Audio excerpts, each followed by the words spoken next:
skal ikke gå endnu, blive siddende.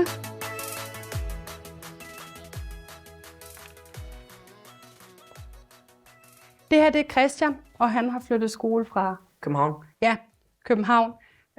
Christian bliver hentet senere i klubben af sin mor, så er der nogen, der skal derover, der vil tage ham med? Ja, det kan vi godt. Vi skal derover lige om lidt. Jeg kan også godt tage med, men så koster det bare et stop forbi slikbutikken. Har du penge med? Tak, Silas. Jeg tænker, at Christian føles med drengene. Det er både billigere og noget mere sikkert. Tager I ham med og sørger for ham? Ja. Godt. Husk, stilen den skal afleveres senest fredag. Max 3 sider. Vi ses i morgen.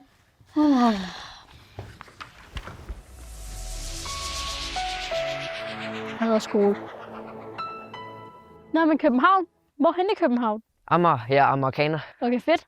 Jeg er fra Albertslund, men det er mange år siden. Så hvad laver du hernede? Normalt plejer vi at flygte den anden vej. Jo, min mor har fået arbejde hernede på Lolland Falster. Men vi bor lige nu hos en veninde indtil vi finder noget andet. Okay, så velkommen til Lolland Falster. Altså hernede, der er vi ude over det med at skyde, ligesom på Nørrebro og Vesterbro. De er jo syge i hovedet derinde. Men hvis du får smart hernede, så får du en dumflad. Eller en på roen, som vi kalder det. Sådan en har vi også inde på øen. Hvis man får en flad der, så er det for det meste, fordi man har fortjent den. Der hedder det bare, skal du have en Amagerving? Men Amager er sgu ikke så slemt, som det har været. Og København lever i mine år. Og når jeg bliver 18, så er det hjem igen. Indtil der kan du hænge ud med os, hvis du har lyst. Henrik, kom! Det må du hellere vente til, hvis du skal gå i klub her. Marius, skulle du ikke i klub? Jo, jeg skal bare lige hente min lille søster, så kommer jeg over senere. Hvem er det? Det er Christian, han er fra KBH. Han skal med hen i klubben. Men velkommen til. Ses derovre. Ja, ses i klubben. Ses! Ser kun fremad, kigger ikke tilbage. Har det fucking godt, jeg nyder livet hver eneste dag. Ser kun fremad, kigger ikke tilbage. Nyder livet, har det godt hver eneste dag. Det er dumt at sige, vi ikke har det super. Dæpper kan ikke stoppe, så vi smutter. Kom, Silas, og tag dine vandballoner med, og vent hen ved kontoret. Test, det er jo bare vand. Hvem kan ikke tåle vand? Jeg har jo ikke pisseballonerne. Hvor er det fuldstændig ligegyldigt, at det ikke er alle, der synes, det er særlig sjovt, og nu pigerne vil drive våde. Kom, Silas. Der er samling, og det gælder også af Messi og Ronaldo. Hvad så? Hvad synes du om vores klub? Er den ikke godkendt? Der sker sgu da noget her. Ja, hvis du kører der, så er det din egen skyld. Det er det Nicoline og Leo. Godt. Så skal I lige slå jeres mobiltelefoner på lydløs. Så er det jo i morgen, at vi skal på skattejagt. Så husk lige jeres regntøj. Og så er der faktisk også 2 ledige pladser tilbage, hvis der er nogen, der skulle have lyst til at komme med på tur. Nyder livet, har det godt hver eneste dag. Du må tage med på turen i morgen. Det plejer at være mega sjovt, og så kan du også se lidt af byen. Ja, det kunne da godt. Hvem var det lige, man tilmeldte sig hos? Knald i låget. Knald i låget. Ja, det er masser af søgenavn. Det gælder de andre voksne for. Fordi han gør nogle mærkelige ting nogle gange. Han blev også kaldt for kongen af jokes. Hej mor. Jeg vidste ikke lige, hvor man gik ind hen, så det her klubben. Ja. Der er noget større end den gamle, hva'? Det må man sige. Okay. Mads, velkommen til MJK. Pernille, MJK, Majbo, Juniorklub. Ja, eller min juniorklub, altså ikke min til min, men vores allesammens klub. Og du er så mor til Christian. Det var også betalt sammen til telefonen. Ja. Nå, men jeg synes bare, at jeg kunne kende din stemme. Ja, det er min gulddreng. Har det været en god dag? Det var fint nok. Det her det er Storm. Hej, jeg hedder Storm. Godt mod dig. Og klubben skal på skattejagt i morgen. Må jeg godt tage med? Tag med. Hvad tid er hjemme? Vi er tilbage i en lukketid, cirka ved en 18-tid. Mad? Hvad med mad? Vi har vand og sandwich med, og alt er gratis med det. Okay. Det lyder da super fint. Det kan du da godt. Hvor melder jeg ham ind? Jamen, jeg kan lige melde om til turen, og så der kan du ringe til pladsanvisningen og snakke med Pia. Hun er altid hjælpsom. Så 2 sekunder. Fedt. Husk gummistøvler. Prøv lige at se der. Skolen får fine gæster på besøg. Nej, det er bare Silas, der bliver hentet. Storm og Silas' far har et biludlejningsfirma. Nå for fanden, tager du så ikke med? Nej, jeg ser mere end rigeligt til min bror i fritiden. Desuden, så når vi er på vej et eller andet sted hen og han ser en sød pige, så ruller han lige vinduet ned, og så bliver han først pinlig. Går han piger på det? Ja, mærkeligt nok. Enten så hader de ham, eller så ser de noget, som vi ikke ser. Men de ringer til ham hele tiden. Ja, men fatter det jo ikke. De må være både blinde, døve og dumme. Bare vent til om lidt, så fyrer han op for Drake, Eminem eller en anden rapper. Jeg ved ikke, hvem han hører, men det lyder som larm i mine ører. Jeg elsker min bror, men han har virkelig dårlig musiksmag. Se, hvad er det? Jeg kan ikke blive ved, bare lad være at spille dum, bare sig det, det brænder ind i. Så hvor mange gange har du været med at gå? 3-4 gange, tror jeg. Men vi har ikke rigtig fundet noget. Det er mere til os. Har du husket gummistøvler, for det ser ud som om det trænger op til regn, selvom de har lavet sol helt af. Jeg er lige der. Jeg lånte min mor til. Kan jeg lige tage den her? Godt nok. Tak for det. Er der mere? Det tror jeg ikke, og hvis der er så Alexander derinde, så han tager den op med hende.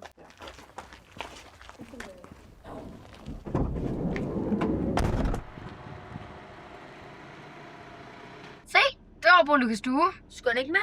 Nej, ikke alligevel. Han er vist begyndt til boksertræning. Det gad jeg også godt. Der ligger også en god boksningsklub hernede. Ja, men jeg får aldrig lov af min mor. Hvorfor ikke? Jeg er blevet smidt ud af nogle skoler på grund af slåskampe, og min mor mener, at jeg har et temperament. Men jeg mener bare at forsvare mig selv. Storms bror er så sådan en hissebror. Ja, Silas, han har et temperament. Ja, Storm, men nu skal du også huske på, at du kan godt provokere op, så du forstår ikke bedre så.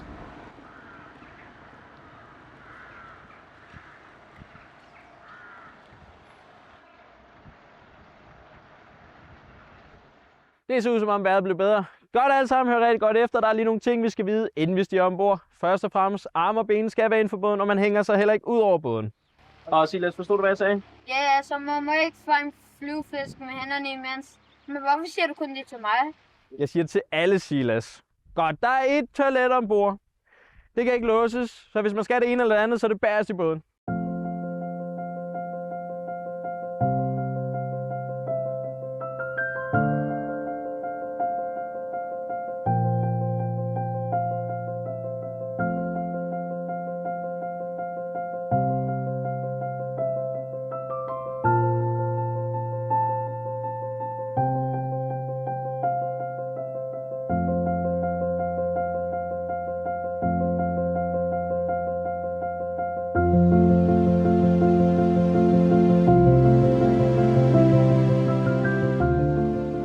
Altså ikke mere. Vi finder jo alligevel ikke noget. Der er jo ikke andet end skrald her. Det burde hedde Skraldøen. Ja, Silas havde ret. Ja, her hvis du er det. Tager du den bare? Jeg har jo prøvet at gå med den nogle gange nu. Jeg tror heller ikke, det er guld, vi finder i dag. Okay, skal jeg så bare gå og svinge den fra side til side? Ja, men ikke for hurtigt. Og så tæt på jorden, uden at ramme den. Okay.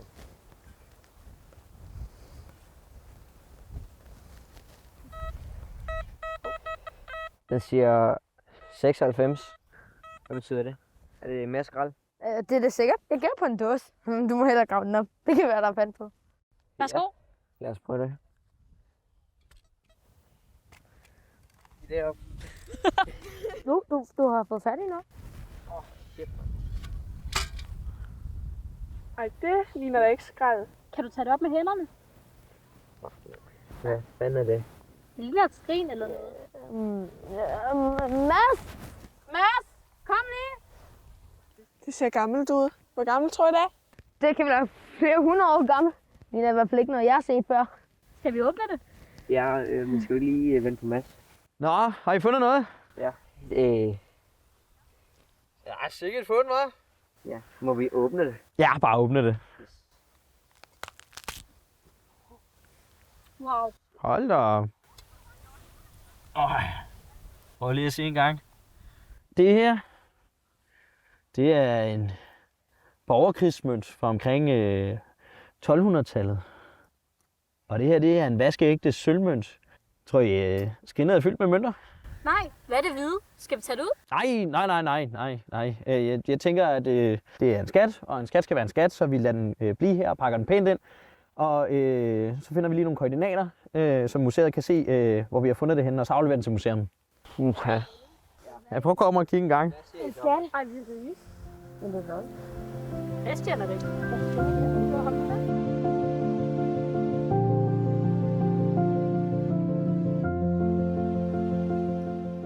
Tillykke med skat. Tak. Kæft, lyden havde spredt sig hurtigt hernede. Ja, du kan ikke stå en fis, før den kan lugtes eller høres i hele byen. Det minder mig om en gåde, jeg har fundet på. Vil I høre den? Ja, kom med. Hvad er forskellen på en fis og en prut? Aner det ikke. Hvad? Ikke en skid. Ikke en skid. Forstår I den? Ja, Storm, vi forstår den. Det er en lortejoke. Tak, det synes jeg også var god. Nå, hvad så efter her? Skal vi så mødes i klubben og gå derfra til museet? Ja, Mads sagde jo også, at vi skulle have papir med, som vi skulle aflevere sammen med skatten. Det er sgu spændende at høre, hvad det er, vi har fundet. Ja, det er i hvert fald ikke skrald. Jeg glæder mig især til at høre, hvad der ligger under mønterne i skrinet. Ja, du får næsten lyst til at smugkigge. Jamen det går jo ikke op. Du er jo en del af skattens historie nu, så er det bare mega fucked up. Du ved godt, hvad vi har snakket om med din indre rebel, og det er sådan en gang, man kommer ud, og du er ikke altid sådan en lille tøs. Men det er da vores skat. Vi fandt den samme. Nej, det er da din. Det var dig, der fandt den. Nå, vi ses i spisepausen. Nu skal jeg have matematik med ned med det. I er så heldige, I har kurt i dansk, altså.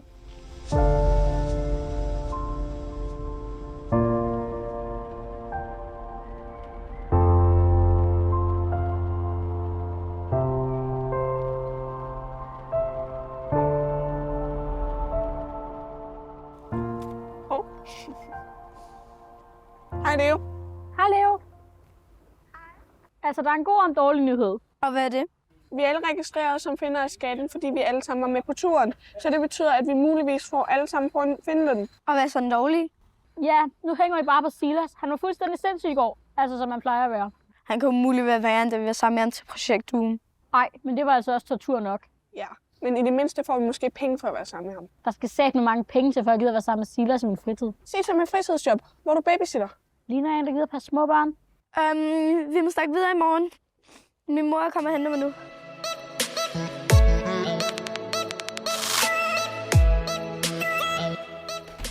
Har du set Alexander? Ja, han er ikke engang med Silas og de andre. De er ved at undersøge noget med skatten. Har du set billedet af sølvmønterne og dokumentet? Altså, hvis du mener sølvpladen med tegnene på, så tror jeg helt klubben har set, at det er et fedt fund. Altså, det er noget helt andet, end hvis jeg har fundet skrald eller noget, der bare var fra sidste år. Ja, men at jeg kunne komme med på turen. Jeg kunne jo godt have brugt nogle ekstra penge til ferien. Nu sidder jeg sagt, at jeg helt sikkert fik en Finland, selvom de ikke ved, hvad skatten er, eller hvem der overhovedet har begravet den ned. Altså, man kan sige, at dem, der har begravet den ned, har enten haft alt for mange penge, er døde, eller har glemt det, inden at de skulle finde det igen. Uanset hvad, så er det mega spændende, og jeg glæder mig så meget til at høre, hvad de ellers finder ud af. De søger en hel masse på nettet, men de er vist ikke rigtig kommet videre. Skal jeg hente Sander? Ved du hvad, det behøver du slet ikke. Han kan bare komme op og få sin telefon, når det er. Så, men tak for det, for det. Men lidt, jeg har en idé. Send mig et billeddokument på Snap. Så skal du den her billede og putte søgeren til Google. Ja, okay. Okay. Og der var den. Nu loader den billede ind på computeren via appen. Og der var den. Lad os starte. Men var computeren slukket? Hvad nu det? Hvor kom det fra? Er vi hacket, eller hvad? Det er i hvert fald ikke Google, hvis man kun må stille et spørgsmål om dagen. Tilbage til Google, ellers kommer vi der aldrig videre. Der sker ikke noget lige meget, hvad jeg trykker på. Skal vi prøve at genstarte den? Nej, prøv at vente lidt. Kan vi ikke lige stille et spørgsmål og se, hvad der sker? Hvad skal vi spørge om? Hvilke spørgsmål kan sende os tilbage til Google? Prøv at spørge, hvem det er så. Ja, god idé. Hvad? Det kan vi ikke se at høre os. Er vi hacket? Altså i princippet kan alle stemme, du kan købe en app for et par 100 og bum, så kan du se igennem alle kameraer. Ja, og der er lige der lov, som gør det lovligt for politi og andre til simpelthen når som helst. Er det godt eller skidt? Det kommer an på, at man også bud. Så om et par år, så kan morfar nok til med alt, hvad vi laver.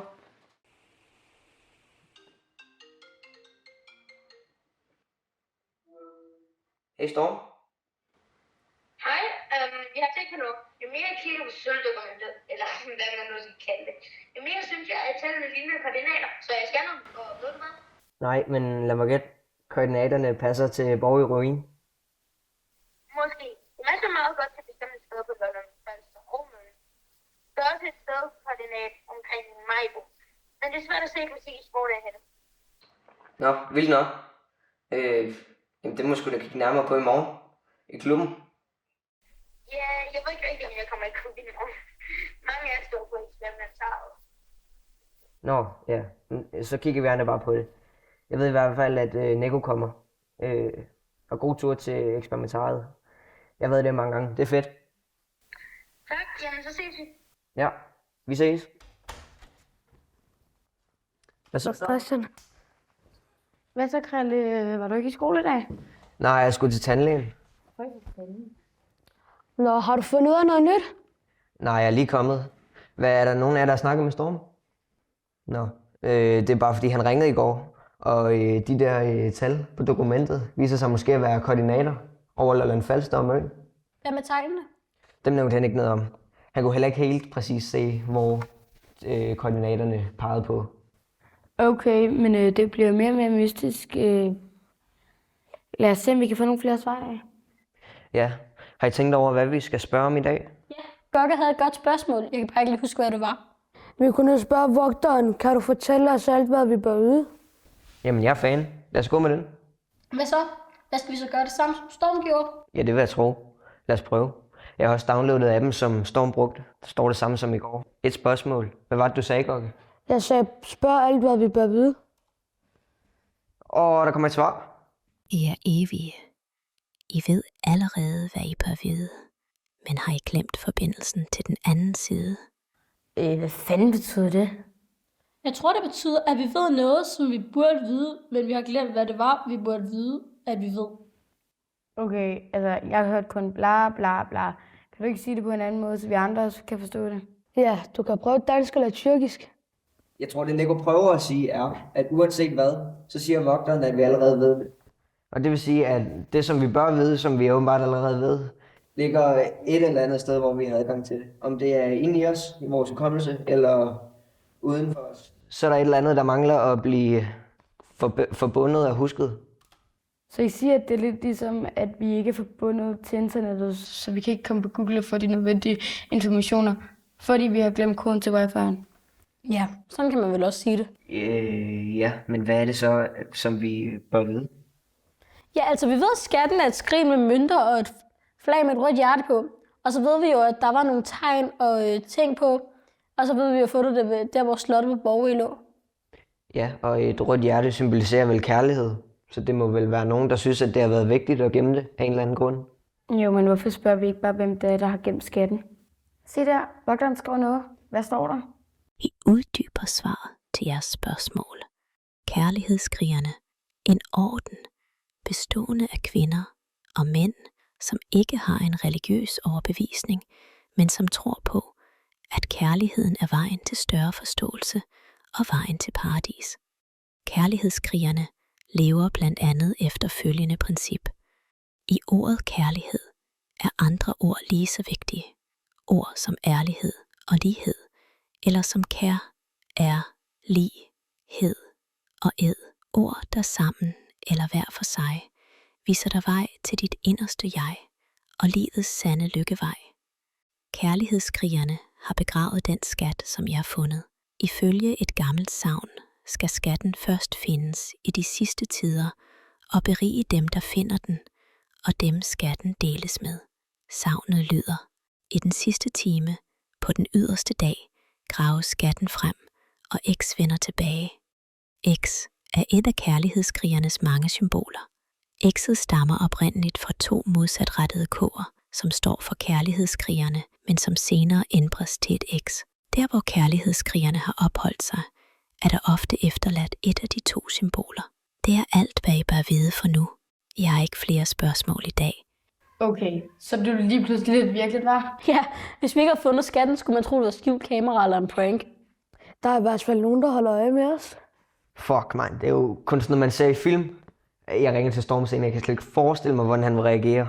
Giver de andre besked? Jeg skal nok give de andre besked. Nå, jeg husker lige at sige, at Storm på lørdag eller i morgen kl. 4. Nå ja, okay. Er vi done? Ja, Tror jeg. jeg skal i hvert fald ind og lave min parfume færdig nu.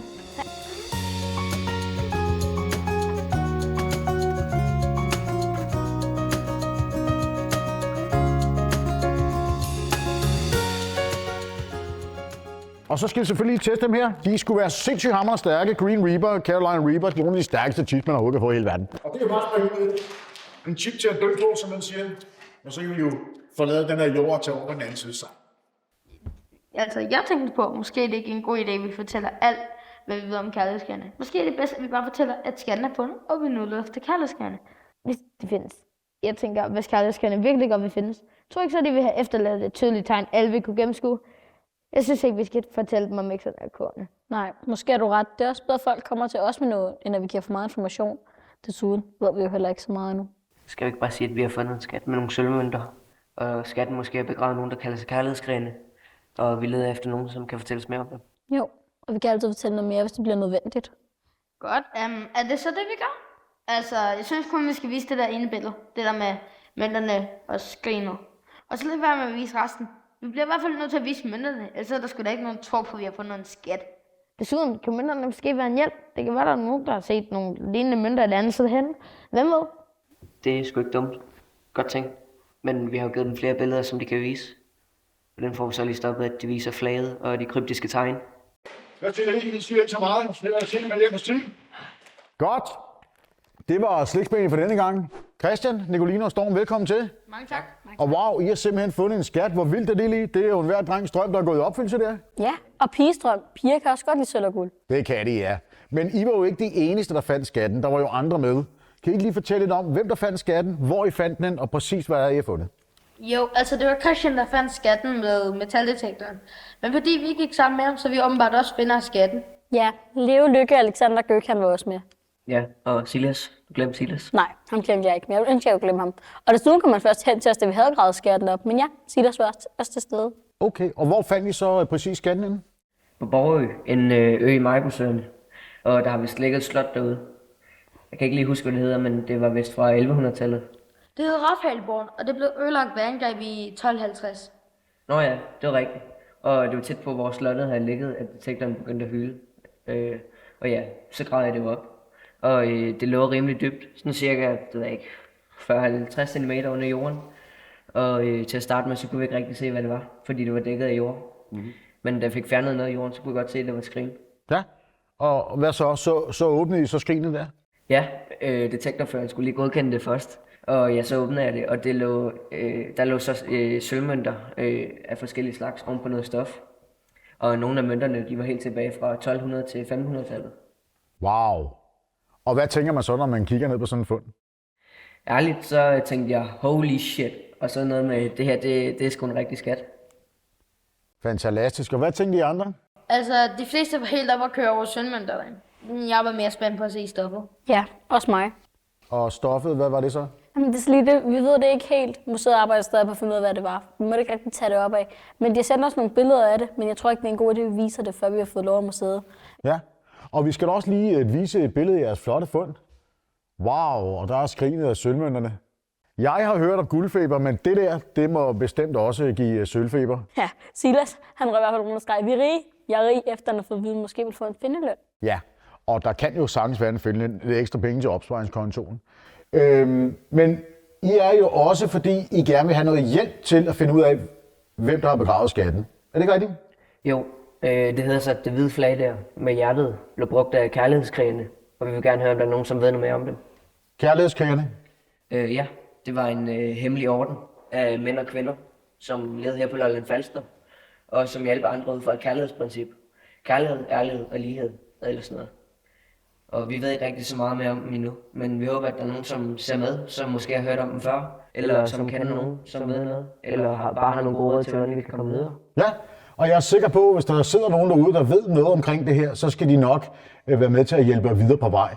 De kan jo bare lige skrive informationerne i kommentarfeltet, og så kan I jo tage den derfra. Det lyder godt. Så siger vi tak for forhånd. Ja. Så siger vi også tak. Det var alt for i dag. Se med i næste uge, når vi får besøg af en kendt rapper, som er kendt, fordi han ikke bruger banord i sine sangtekster. Måske er det fremtiden, hvem ved. Hej. Ej, hvor var I gode. Har I fundet ud af mere? tak. Nej, ikke rigtigt. Men vi skal også stille vogterne spørgsmål i dag. Hvor er de andre? Lykke til dans, Power til fødselsdag, Gøkkernes været syg, Sander til kamp, og Philip ved ikke hvor. Han er nok stadig oppe i byen til at stik til turen. Så lad os gøre det. Og Storm, ved du, hvordan vi kunne stille vogteren spørgsmål på telefonen, ikke? Ja, det var ikke svært. Der er en app til alt. Andre skal også lige huske at downloade den. Så, nu virker det. Skærmen går i sort. Skærmen starter op, og der står, det der er jeres sidste spørgsmål. Fuck, man. Jeg vidste, det var for godt til at være sandt. Men på sølvpladen er der skrift og tegn, som vil vise vejen til næste ledetråd. Det var det, jeg sagde! Tallene og tegnene på sølvpladen, de er koordinater. Du er vild, Storm. Hvem behøver vogteren, når vi har dig? Så vil sige, tallene og tegnene er stedet, vi skal besøge? Ja, men hvilket sted skal vi besøge først? Ja, jeg ved ikke med jer, men mit første sted bliver Venedig. Ja, men jeg synes også, vi skal kigge på det, når I kommer tilbage fra Italien. Desuden så skal vi også give de andre besked. Ja, og alle skal jo også noget i næste uge. Hvordan emneugen? Jeg har helt glemt emneugen, mand. Når skulle du regne marker, du, Storm? Var det med vilje? Min mor og far siger, at jeg ikke har pligt til at svare på de slags spørgsmål, men ændrer er vel tilfældigt.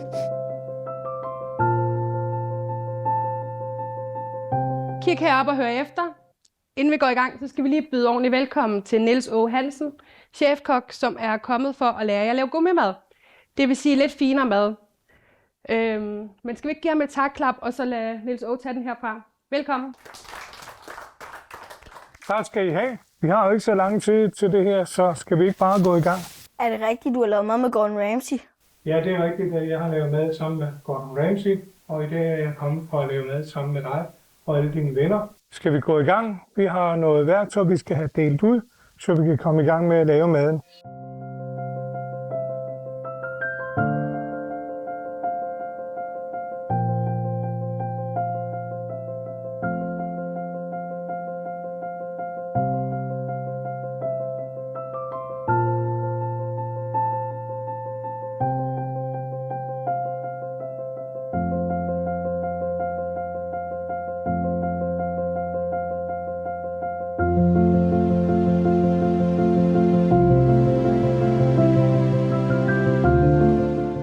Jeg vil gerne til Paris. Du har ikke misset en skid i stolen, men til gengæld gik du glip af madmarkedet og melormene. Du var vildt frøderen i år. Ja, Alexander var klam som altid. Men jeg spiste helt den italienske støvle. Jeg spiste risotto, lasagne, ravioli fra Maggi, gelato. Pizza, pasta. Jeg har set slotte, vingård og kunst. Jeg har hørt den smukkeste musik, og så har jeg læst den her bog. Tempelriddernes skat. Var den god? Den er mere end bare god. Prøv at høre her. Den her bog fortæller om, hvordan tempelridderne kom med en skat for Jerusalem. Skatten var så vigtig, at den blev rykket rundt om hele Europa de sidste 900 år. Hvor skatten nu befinder sig? Nede i diskoteket sammen med pigerne. Skal jeg hente hende? Alexander, kan du ikke tænke på andet end lykke? De landede selvfølgelig i Danmark. Ja, de kom til Bornholm, og der er tydeligt spor efter dem med deres runde og 8-kantede kirker. Ja, alle har skulle da set tempelriddernes skat, hvor de leder efter en skat på Bornholm. Lavet af guld og sølv. Old news. Ja, men hvad nu, hvis skatten ikke er lavet ud af guld og sølv? Hvad hvis den er forbundet til kaldhedskrigerne? Hvordan? Hvad mener du?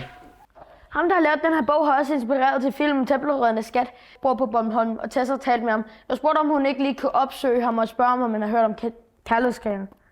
Hvad sagde han? Jo, altså Tess fandt ud af forfatterens adresse og telefonnummer og ringede sig til ham. Hun sagde, at manden virkede flink og høflig, men kunne godt mærke, at han prøvede at komme af med en på en pæn måde. Tessa havde fortalt ham om skatten og museum, men når hun nævnte kaldhedskrigerne, så blev det musestille i røret. Havde han lavet en Silas og smidt røret på? Nej, det var det mærkeligste. Ifølge Tessa virkede han pludselig interesseret. Så han kendte altså til kærlighedskrigen? Han har sagt ordret til Tess. Jeg kender ingen kærlighedskriger, men det er jo ikke det samme, som jeg ikke har hørt om dem før. I hvert fald så sagde Tess, at han havde spurgt ind til præcis, hvor skatten var blevet fundet, og hvad for et museum, der var indleveret til. Og så havde han sluttet samtalen af med at sige, de fleste ved det ikke, men Danmark var det sidste sted, korsårene tog hen, og så spredte de sig til resten af Norden. Storm, gider du godt at sige til din klamme bror, at næste gang han kalder mig Belladonna, så klapper jeg ham med ting? Belladonna betyder smuk dame. Ja, præcis. 1, jeg er ikke en dame, og 2, det skal han bare ikke kalde mig. Det er nedladende, når det kommer fra ham, som om jeg er en del af hans slaver. Pasta la vista, baby. Husk tøj til flormelisdag i morgen, der bliver no mercy. Pasta la vista er spansk. Det er presto på italiensk. Flormelisdagen. Nå ja, det skal du glæde dig til. Det er, hvor vi kaster flormelis ud på hinanden. Nordic Sugar har sponsoreret en masse flormelis, så det bliver virkelig fedt. Hvorfor gør I det? Fordi det er sjovt. Du kan ikke dømme det, før du har prøvet det, så du skal bare huske noget ekstra tøj. Okay. Vi er syge hovedhænder på Lolland. Kan jeg fandme høre. Yeah, it's just me and you.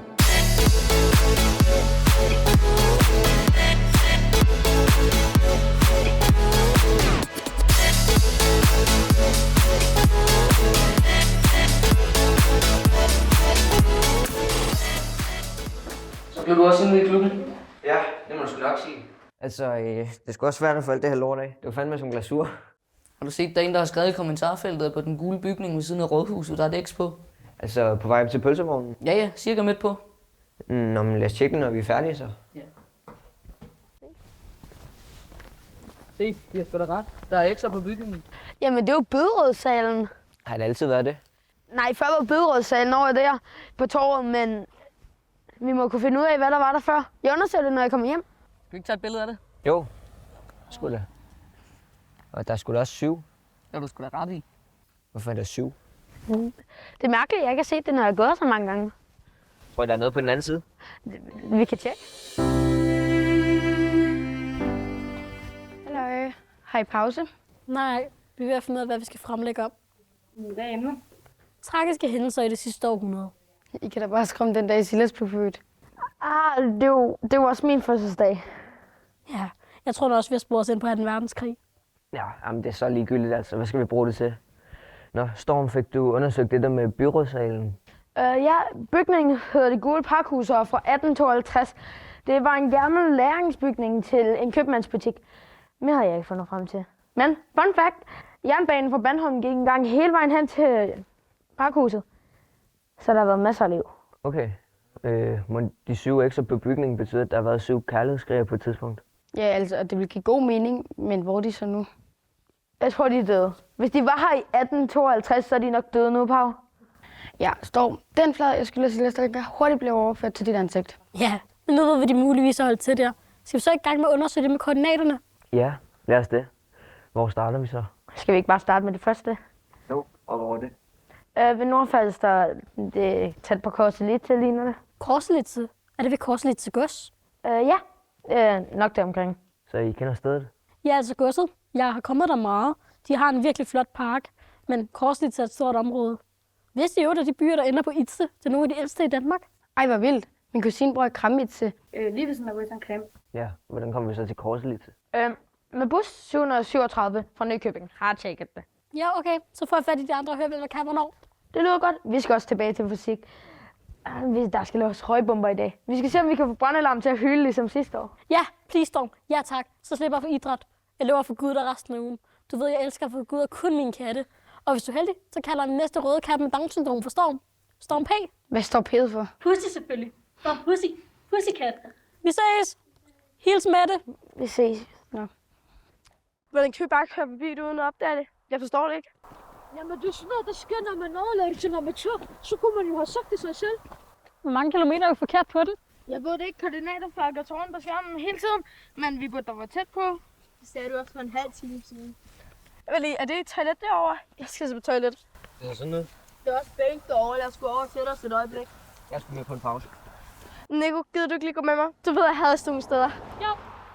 Jeg skal også påfyre. Du brænder med trolde for alle folk på Bøland. Men det er jo derfor, jeg spørger den stærkeste, om du ikke gider gå med mig. Nico er da ikke den stærkeste.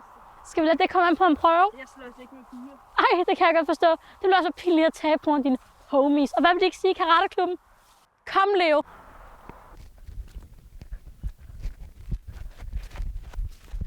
Hey drenge, prøv lige at komme. Ja. Der står her, at Danmarks største træ ligger åbenbart lige derinde et sted.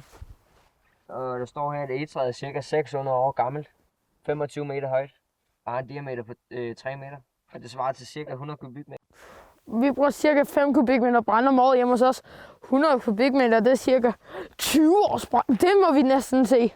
Prøv lige at høre her, dreng. Jeg har sgu ikke pirket fodboldtræning for at komme med jer på skøjtur. Så lad os nu bare finde koordinater, og så lad os komme hjem i dag. Okay, jeg prøver at indtage koordinatet igen og se, om det gør en forskel. Sæson 12.00. Lat 554. Der. Det kan godt være, at du ikke vil med på skovtur, Gokke, men vi er så meget tæt på, og vi skal skråt igennem den vej. Nå, hvad har I fundet ud af? Vi har fundet ud af, at vi skulle have kørt et par kilometer mere med bussen, når vi går i en forkert retning. Du tager pis, er det rigtigt, Storm? Nej. Nu siger Spiderstorm, at vi skal ud og kigge på branden. Altså, hvad bliver det næste? Og vi skal lave boller og synge sange? Altså, jeg siger det bare, men det bliver sgu lidt for gay til mig, det her. Koordinatet er meget tæt på, og vi skal skråt igennem skoven. Ja, men så lad os se, om vi er gang. Yes. Wow, det er stort. Appen siger koordinater lige her. Men jeg vidste. Spild af tid. Næste gang, så skal jeg altså ikke ringe til mig. I må nøjes med at sende mig en video. Jeg kan ikke den dag. Du ved jo ikke, hvornår næste gang er. Jo. Det er den dag, jeg ikke kan. Altså, det er jo meget fedt at se træet, ikke også? Det er jo ikke noget, man ser hver dag. Men hvad er det lige, vi overser? Farverne forsvandt. Jeg kan se matematiske symboler, formler og stjerner, der eksploderer i universet, der fødes. Lige her. Det hele er i harmoni. Der er ingen tilfældigheder. Hvad fuck siger du? Det er fuldstændig vanvittigt. Fuck, det er crazy, det her. Jeg kan se os alle sammen op fra. Jeg kan se, hvad alle sammen tænker på. Godt bliver vist noget om religionerne. Og hvordan de gennem tusindvis af år har bekriget hinanden.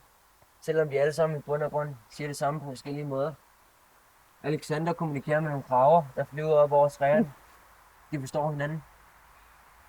Hvad med mig? Hvad kan du se?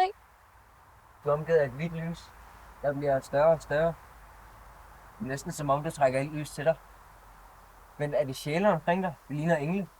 Jeg kan se min faster. Hun smiler til mig. Hun døde, da jeg var meget lille. Hun har det godt. Jeg kan også se en masse andre. Jeg føler, at jeg kender dem rigtig godt, men jeg ved ikke, hvordan. Min faster siger til mig, at jeg ikke skal græde, fordi det helt nok skal gå. Okay, hvad fuck skete der lige her? Jeg ved ikke, hvad der skete, men nu ved jeg bare, at der er ingen tilfældigheder. Alting hænger sammen. Alting. Jeg tror, det er det, man kalder en tidslomme. Det føles som om tid og sted ikke findes. Alt føles så uendeligt og tidsløst. Tilbage til jordens storm. Hvornår var det, den sidste bus kørte? Hvis mit ur går rigtigt, så har vi 7 minutter til at nå til busstopstedet. Til dem, der ikke når det, vi ses i Majbo.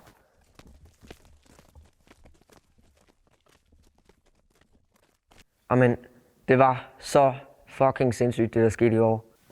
Jeg fatter det stadigvæk ikke. Heller ikke mig. Selvom man har oplevet det, føles det stadig helt crazy, blå blink, sygehus, spændetrøjagtigt.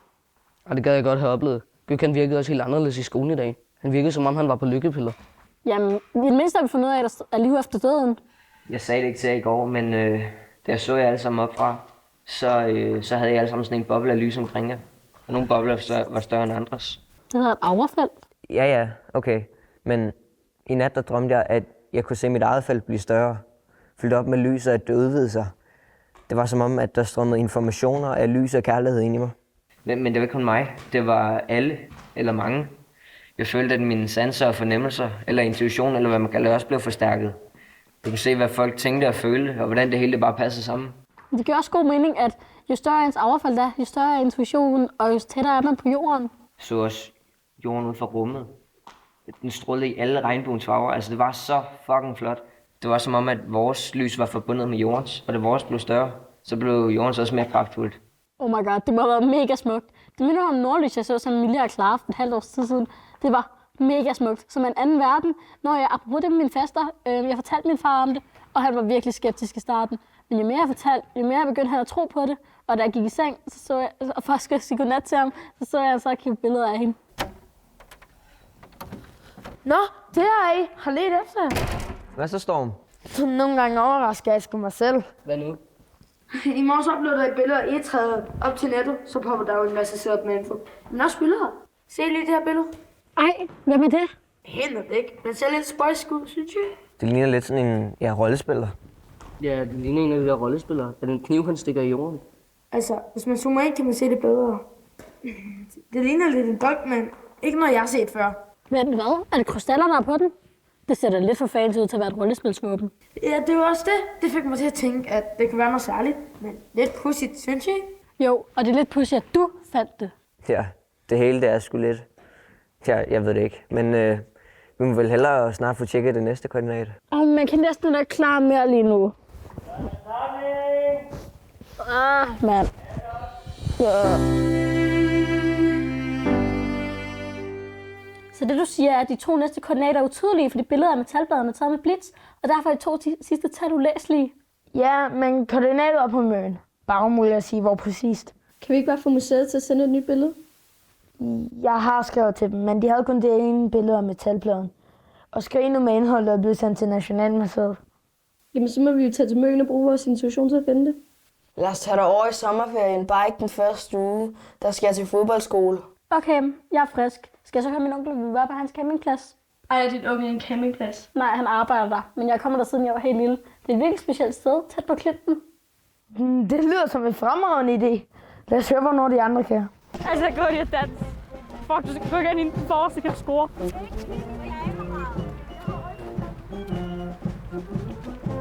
Jeg synes, det er fedt. Ja, har flot. Fuck, hvor der er mange mennesker. Det er fordi, der er tirsdagsmarked. Vi bliver nødt til at gå igennem bussen til campingpladsen og gå fra den anden ende. Hæng mig under stjernerne på Møn. Hæng mig under stjernerne på Møn. Mød mig, hvor jeg lander, hvis jeg glider eller falder, men helst under stjernerne på Møn. Han er nok fuld gang med et eller andet, jo, så Han er fan. Hej Nico. Fedt, I kunne komme, mand. Hvor er det godt at se jer. Tak fordi I må være her. Tak fordi I må komme. Jamen selvfølgelig, der er altid plads til eventyr og skattejæger her. I øvrigt, så skal I være nede på UFO-pladsen. Ja, okay, så går vi bare ned og slår teltet op. Jeg kender vejen. Det er fint. Jeg har også lige et eller andet, jeg skal gøre færdigt her, så vi ses bare senere. Okay, vi ses. Okay. UFO-pladsen. Ja, det kalder vi den, fordi vi har set mange mærkelige ting på himlen hernede. Hvad har I set? Altså alt muligt forskelligt. Blinkende lys i forskellige farver og former. Og så har vi hørt en masse underlige lyde. Jeg har aldrig oplevet sådan noget. Nej, men jeg er kommet, siden jeg var helt lille. Og jeg har oplevet en masse mærkelige ting, men det er kun her, jeg har oplevet det. Der er nogle magiske over det her sted. Og nogle gange virker det helt overjordisk. Ja, måske er det.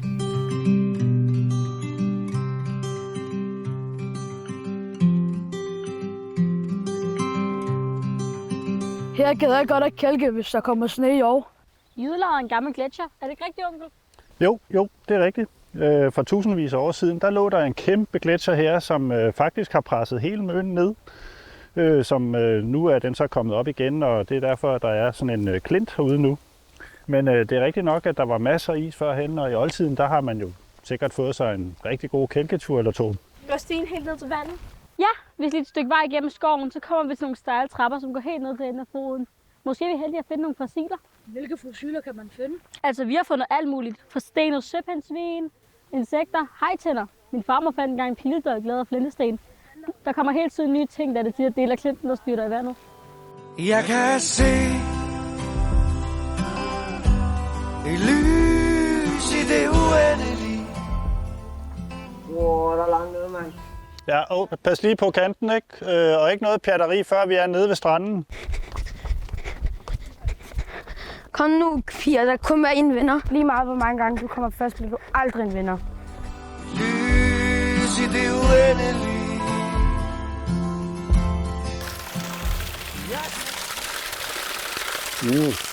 Prøv at smage på vandet. Møn har noget af det reneste vand i verden.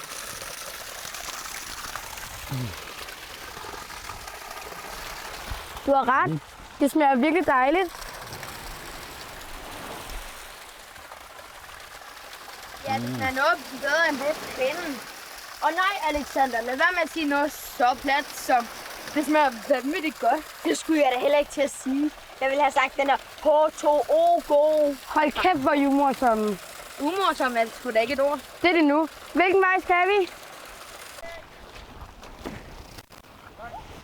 Woohoo! Har du fundet noget? Ja, kom og se! Hvad har du fundet? Jeg ved ikke, hvad det er, men det ligner en forstenet plante. Ja, den er da ret sej. Wow, den er mega sej. Sen har jeg aldrig fundet før. Hvor er du heldig.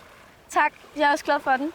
Altså, det kan godt være, det er et dumt spørgsmål, men hvordan er planten egentlig kommet ind i stenen? Altså, det er ikke et dumt spørgsmål. Svaret afhænger nok af, hvem du spørger. Nogle forskere mener, det var en asteroide, der ramte jorden. Hvor andre mener, at naturkatastrofer såsom oversvømmelser og vulkanudbrud er grunden til, at de kommer i sten. Og så er der med tror på, at polerne skal få plads, og det er derfor, der er fået en træ af Sahara og sat på toppen af de højeste bjerge. Men uanset hvad, må der jo være sket et eller andet, fordi der var noget, der udryddede dinosaurerne. De var jo overalt på kloden.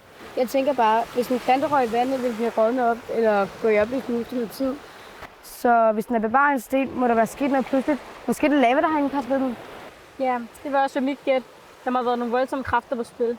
Men vi kan altid spørge min onkel. Han er en nørd. Han ved så meget. Nå, skal vi gå og finde de andre? Ja, skal. Hvad så, dreng? Så bekræfter I igen i det svage køn. Ses på toppen. Jeg bliver lige og venter på Silas. Mød mig, hvor jeg lander, hvis jeg glider eller falder.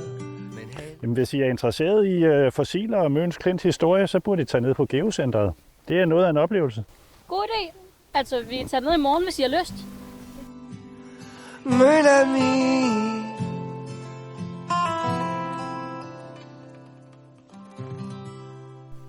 Hvad er ellers planlagt for turen? Altså, det hele er lidt spontant. Vi leder efter nogen, der kalder sig kærlighedskrigerne, som opholdt sig på Møn. Problemet er bare, at koordinat fra skatten ikke viste, hvor på Møn de var. Jamen, så er det ikke så nemt. Altså, jeg har ikke hørt om dem der før, men kan du huske, da du var lille og var med nede hos Torben og Lotte? Dem på den gule gård? Ja. Nu har de så ikke nogen gul gård mere. De har revet hele lortet ned og er ved at bygge noget helt andet. Men de kender Gud at være en mand på Møn, så det kan være, at de ved noget. I kan smutte forbi og se, om de ved noget. Det er da en mulighed. Nå, men jeg går lige over til Martin. Vi ses i morgen, ikke også? Jo, vi ses. Ja. Tak for is. Ja, velbekomme. Kan I have det godt? I lige Hej, hej. Shit. Jeg lige vil ramme hinanden, mand. Hvad så med i morgen? Jeg ved ikke med andre, men mig og Gøkan skal i hvert fald på Geocenter. Så mig og de andre piger tager til side og spørger, om der er nogen, der har hørt om kærlighedskrigen. Bare sig det, som er pigerne til stede. Storm! Vil du med på Geocenter, eller vil du med de andre til Stege? Lad mig lige se. Vi er med på shoppingtur, eller vi er med på en tidsrejse millioner år tilbage i tiden. Jeg tror, jeg vælger dot nummer 2. Hvad tid mødes vi så? Og hvor? Skal vi ikke bare møde tappensmad? Jo, lad os gøre det. Er det bare mig, eller er Storm lidt sestig?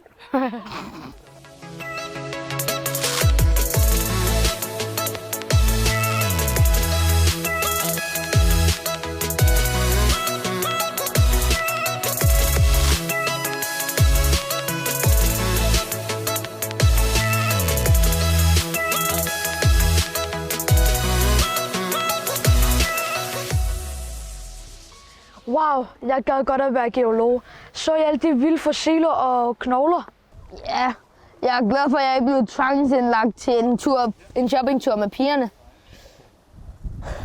Jeg har fået helt lyst til at opfinde en tidsmaskine og rejse tilbage og besøge dinosaurerne, når de var i live. Så skal du nok få dig lidt sol på kroppen først. For lige nu så ligner du lidt en rødhåret snack med fregner.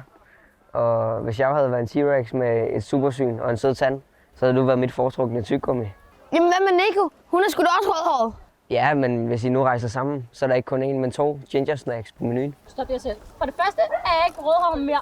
Og for det andet, nej, jeg tager ikke alene med Storm tilbage i tiden. Forestil jer ham, skulle skaffe mig føde og tage over hovedet. Han kan jo knap ikke forsvare mig mod en lille æderkop. Forestil dig med de store der. Ja, jeg tror lige, æderkop er det sidste, du skal bekymre dig om der. Og noget helt andet. Har I nogensinde tænkt, at det der udrydde alle dinosaurerne og ændrede hele verden, tror I, det kunne ske igen? Ja, og de vil mange gange igen. Der er blevet taget jordprøver fra forskellige steder i verden, hvor de beviser, at der har været mange katastrofer, for eksempel polskift, meteornedslag og jordskælv og sådan noget, der ændrer jordens geografi. Der er nogen, der er sket for 750.000 år siden, for 65.000 år siden, og der er en stor katastrofe, der er sket for mindre end 10.000 år siden. Så det er kun et spørgsmål om tid? Ja, det er det. Jo, det er det vel.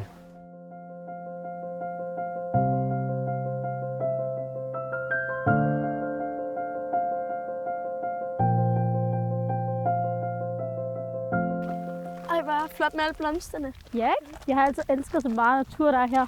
Ja, det er hyggeligt. Ja. Jeg var lille, plejede jeg altid at løbe rundt og lege med kattene. Hej.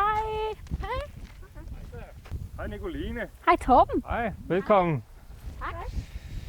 Din onkel sagde godt nok, du ville kigge forbi. Det er længe siden. Ja, det må da være 7-8 år siden. Jeg flyttede med min far tilbage til Albertslund, men nu er jeg tilbage på Lolland. 7-8 år? Ja, det passer meget godt. Men som du kan se, så har vi revet gården ned. Men vi har gemt materialerne, fordi vi vil gerne bruge dem til at bygge et nyt hus på et tidspunkt, du ved, sådan mere bæredygtigt. Men vi bruger også tiden på at bygge haven op og dyrke vores egne afgrøder, så vi har noget at leve af. Det giver rigtig god mening for os. Det ser også meget hyggeligt ud. Det her er så mine venner fra Lolland. Hej med jer.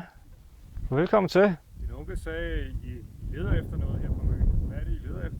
Vi leder efter nogen, der kalder sig kærlighedskrigerne. Kærlighedskrigerne? Ja, dem har jeg hørt om før. Det er længe siden. Så de virkelig nok eksisterer? Ja. De holdt til ude på Nyord. Det hedder sig, at egen blev skabt af de nye fra Nord, som kom med et manifest, som stammer fra Egypten. Men det er meget ældre end pyramiderne. Hvad stod der i manifestet? Ja, det ved jeg ikke. Og jeg ved heller ikke, hvad der skete med kærlighedskrigerne. Men det siges, de efterlader tegn, og hvis man kender tegnene, så kan man finde dem. Altså, du mener lidt ligesom et X? Ja, eller hjerter, eller andre tegn. Hvor ligger Nyord? Nyord ligger nord for Møn. Man kan tage bussen ind fra Stege af. Men inden I tager afsted, skal jeg så ikke vise jer rundt her på grunden. Det kunne være sjovt at vise jer, hvad vi har lavet. Jo, meget gerne. Ja.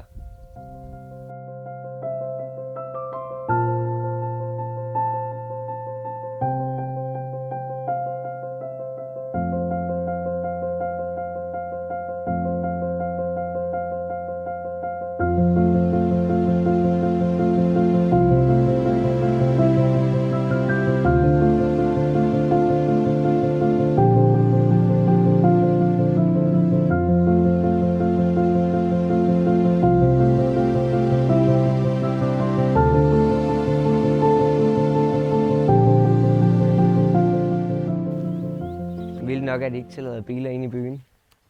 Ja, by og by. Der bor altså ikke mere end cirka 40 mennesker. Der har været liv i byen siden 1500-tallet.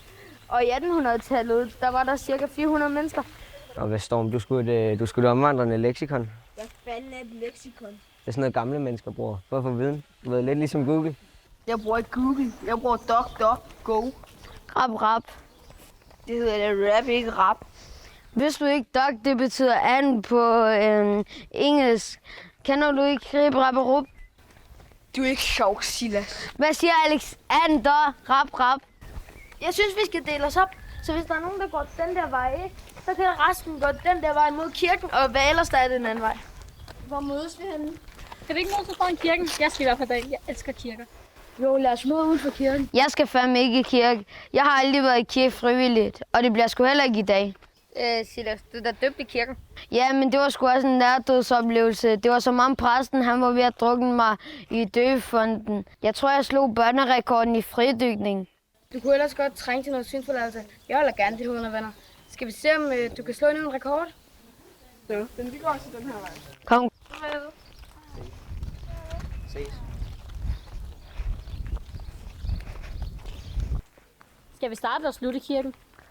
Skal vi ikke vente med kirken til sidst? Jo, lad os finde kærlighedskrigerne eller spor efter dem.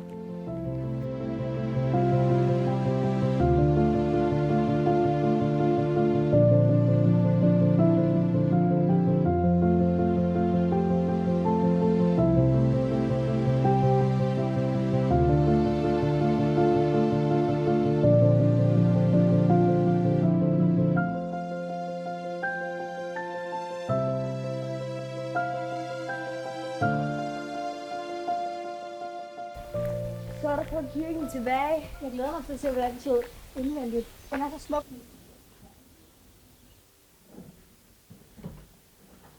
Og hvor var det smukt derinde. Ja, jeg elsker det sådan. Også mig. Der er et eller andet specielt over. Den har også god lyd. Jeg ved, om det har noget at gøre med, at den er ottekantet. Vi ved jo alle sammen, at geometriske figurer har deres egen vibration og lyd. Ja, altså, det er i hvert fald rummet. Der står her, at den blev bygget i 1846 af en fra Nykøbing Falster. Fra Falster? Vildt nok. Hvad er det her? Der er et X på sejlet. Det kan da ikke være tilfældigt. Det må være til os. Ja, lad os åbne. Vent lige. Spurgte vi ikke vente med at åbne det, til, når vi er sammen med de andre? Jo, lad os finde de andre. Kom.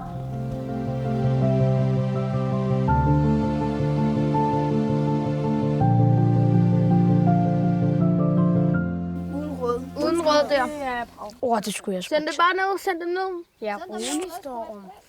Slap af, Storm. Jeg synes, Leo skal åbne dokumentet. Ej, jeg ryster helt ved tanken. Hvad må der står? Åbn det lige.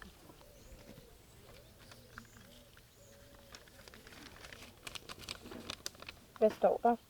Der står, det nye ord skaber det nye ord. Og nedenunder står der, vi passer på kloden. X. Hvad betyder det? Må jeg se det? Det nye ord skaber den nye jord. Vi passer på globen. Det lyder lidt som noget nyt fortælles og skaber en ændring på jorden. Altså, det lyder helt kristent.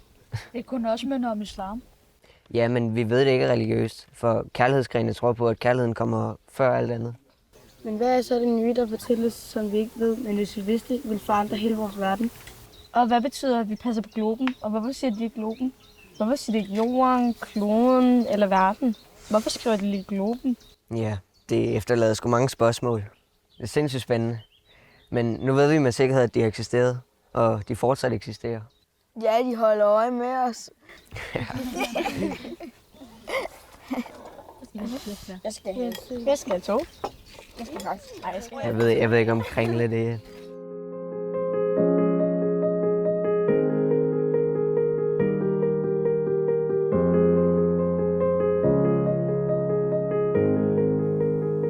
Det har alligevel været nogle sjove dage på byen. Jeg er fan. Ja, jeg har alligevel glemt, hvor meget jeg savner det her sted. Jeg har så mange gode minder herfra, og nu har jeg også dejligt lidt sammen med jer. Ja, altså, hvis bare Silas var blevet hjemme, så havde det været et fuldkommen minde. Ej, han er nu ikke så slem. Han er faktisk grineren nok. Silas, du tager pis. Fuck, så I det? Så I det? Det var et lysglimt. Der var et lysglimt. Det var kæmpe stort, og så forsvandt det bare.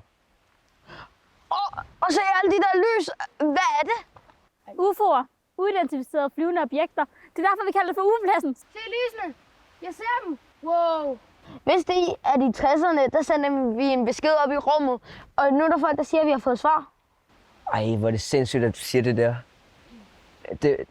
Min farfar han fortalte, at den besked, vi sendte ud, indeholdt informationer om vores DNA, hvor vi er i universet og hvem vi er. Den besked, der kom tilbage til os, kom i en korncirkel, hvor der var et billede af en alien i kornet. Men også en besked til os om, at vi skal passe på dem, der kommer med falske gaver. Og der stadigvæk er tid, og de er mod bedrag. Noget i den stil.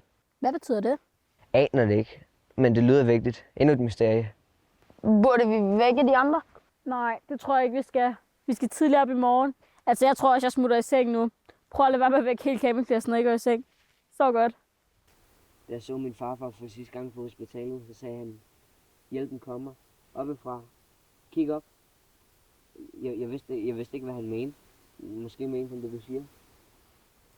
Er det så derfor, kærlighedskrigerne ville have os til Møn, for vi skulle opleve det her? Hvem ved, men der er jo ingen tilfældigheder. Måske dem derude med til at passe på jorden sammen med kærlighedskrigerne. Uanset hvad, så er det ret at vide, at der er nogen, der passer bedre på jorden end os.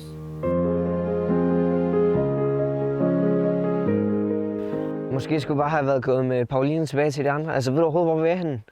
Hvordan fanden skulle jeg vide, hvor vi er henne, hvis jeg ikke har været der før? Ifølge mine beregninger, så er teltpladsen cirka 500 meter den vej. Men du sagde jo også selv, at vi skulle prøve at gå en anden vej tilbage. Ja, den virker bare noget længere den her vej. Og det sidste, jeg har lyst til, det er at fare vild i en skov midt om natten. Typisk københavner. Et på træer omkring, og så tror de er fare vild i en jungle. Men hvor mange gange skal jeg sige det? Jeg er altså ikke københavner. Jeg tror, vi har fundet koordinater. Det føles vildere end sidste gang. Det føles, jeg er ved at forlade min krop. Krille? Er du her? Jeg ved det ikke. Jeg ved det ikke. Der er så mange billeder. Jeg ser pyramiderne, der er UFO'er. Jeg ser mennesker, der forsvinder op i UFO'erne. Er det mennesker? Det er mennesker. Jeg ser det samme. Jeg kan se en flere 100 kilometer høj flodbølge nærmer sig land. Den er kologigantisk. Den går op over skyerne. Ja. Se, UFO'erne letter. Nej, bølge, nej.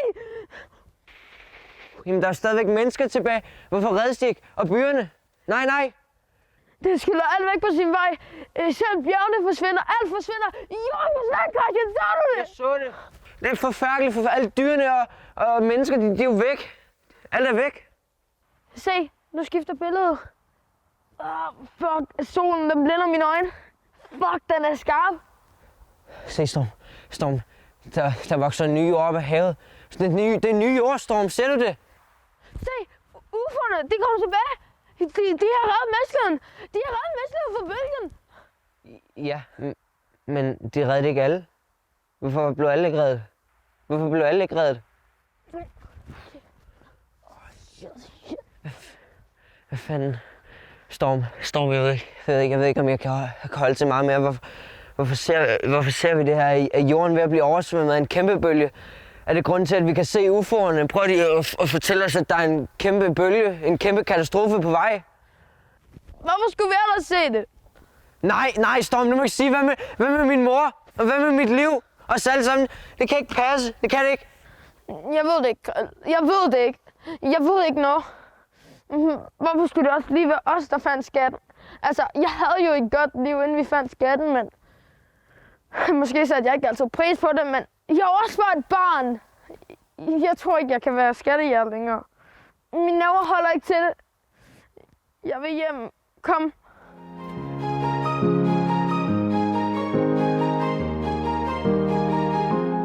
Og så lige midt i Downtown nyår, så er der en mand, der peger på os og råber og skriger af os. Hvorfor råbte han af jer? På grund af Alexander og dem. Hvad havde I gjort? Alt det gik, han sagde, og så troede han os. Men så var der en voksen, der satte ham på plads. Men it's all good. Der er bare nogle voksne, der har glemt, hvordan det er at være barn. Jo, du glemmer måske også lige at sige, at I vågnede op klokken 6 om morgenen, gik hen til tennisbanen og spillede tennis og råbte og skreg. I vækkede altså også lige halvdelen af campingpladsen, og den mand han cyklede 30 km for at komme ud med sine aggressioner. Blev I smidt ud? Nej, sgu da. Nikos og onkel arbejder, så no problemer. Jeg hørte Storm ikke ville være med til at lede efter kærlighedskrigerne mere. Ja, det er fordi han blev spugt. Hvad betyder det?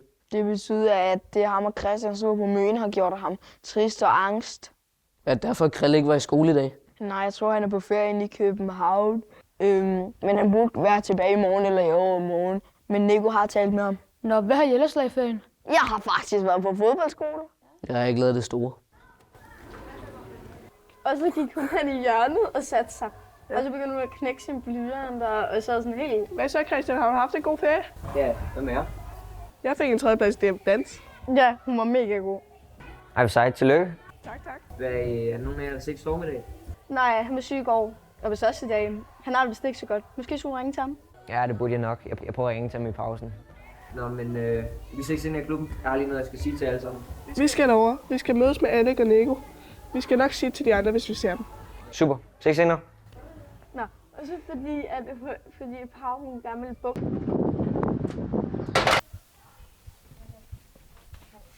Har I set Christian? Den er der. Okay.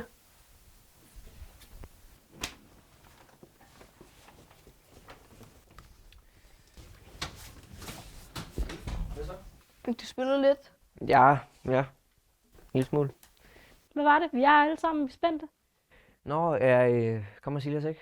Nej, han blev hentet. Han tog hjem til Storm. Gyngen kom heller ikke hen til håndbold. Ja, okay. Nå, men jeg har snakket med Storm. Og ham og jeg er så blevet enige om, at vi holder en pause fra at lede efter kærlighedskrigerne. Det er måske om, at jeg ikke rigtig kunne ryste oplevelsen af mig. Det hele det sidder sådan lige her. Jeg føler næsten ikke, at jeg kan trække vejret. Og det er bare for meget lige nu. Og desuden så er min mor også blevet til et nyt job i Valby. Så ja, hvem ved? Hvad? Skal I flytte tilbage til København? Ja, altså jeg ved det ikke. Familien vil jo gerne have os ind igen, men jeg ved det ikke. Ej, hvor nederen. Der er ikke nogen, der siger nederen mere. Jo, jeg gør. Jeg synes også, det er nederen. Ja, I skal altså bare fortsætte skættejagten uden mig. Jeg skal i hvert fald lige have en pause. Jeg tror heller ikke Storm er med mere. Han har det vist ikke for godt. Han sagde, at jeg skulle give jer koordinaterne, så jeg har fået et billede af ham, og så sender jeg det til Nico, så kan hun give det til jer, der ikke har det. Prøv lige at høre her. Vi er ikke kommet så langt bare for at give op. Hvorfor skulle vi ellers lige finde kærlighedskrigerne? Hvorfor skulle vi ellers lige finde skatten? Alexander har faktisk ret. Intet er tilfældigt. Vi skylder til kærlighedskrigerne til Storm og Christian. Nej, I skylder altså ikke mig noget. Nej, men vi skylder alle det. Hvad hvis det er dig, Storm, oplevede var sandt? Hvad hvis der er en kæmpe katastrofe på vej? Har vi så ikke ret til at redde så mange mennesker, vi kan? Altså, vil vi kunne leve med os selv, hvis vi ikke særlig gjorde noget som helst? Ja, der er jo kun 2 koordinater tilbage. Vi er halvvejs. Hvad må de sidste koordinater siger? Måske er det ikke så dårligt. Godt, så jeg får samlet de andre, så får jeg hørt, hvem der kan, og dem, der har lyst, så kan vi mødes og aftale, hvad vi gør. Yes, sir. Det lyder som en plan. Det er det, vi gør. Jeg skal spille trommer.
Så skulle det være lige nu. Jeg var lige ved at varme op til at skulle danse med Lykke. Kom.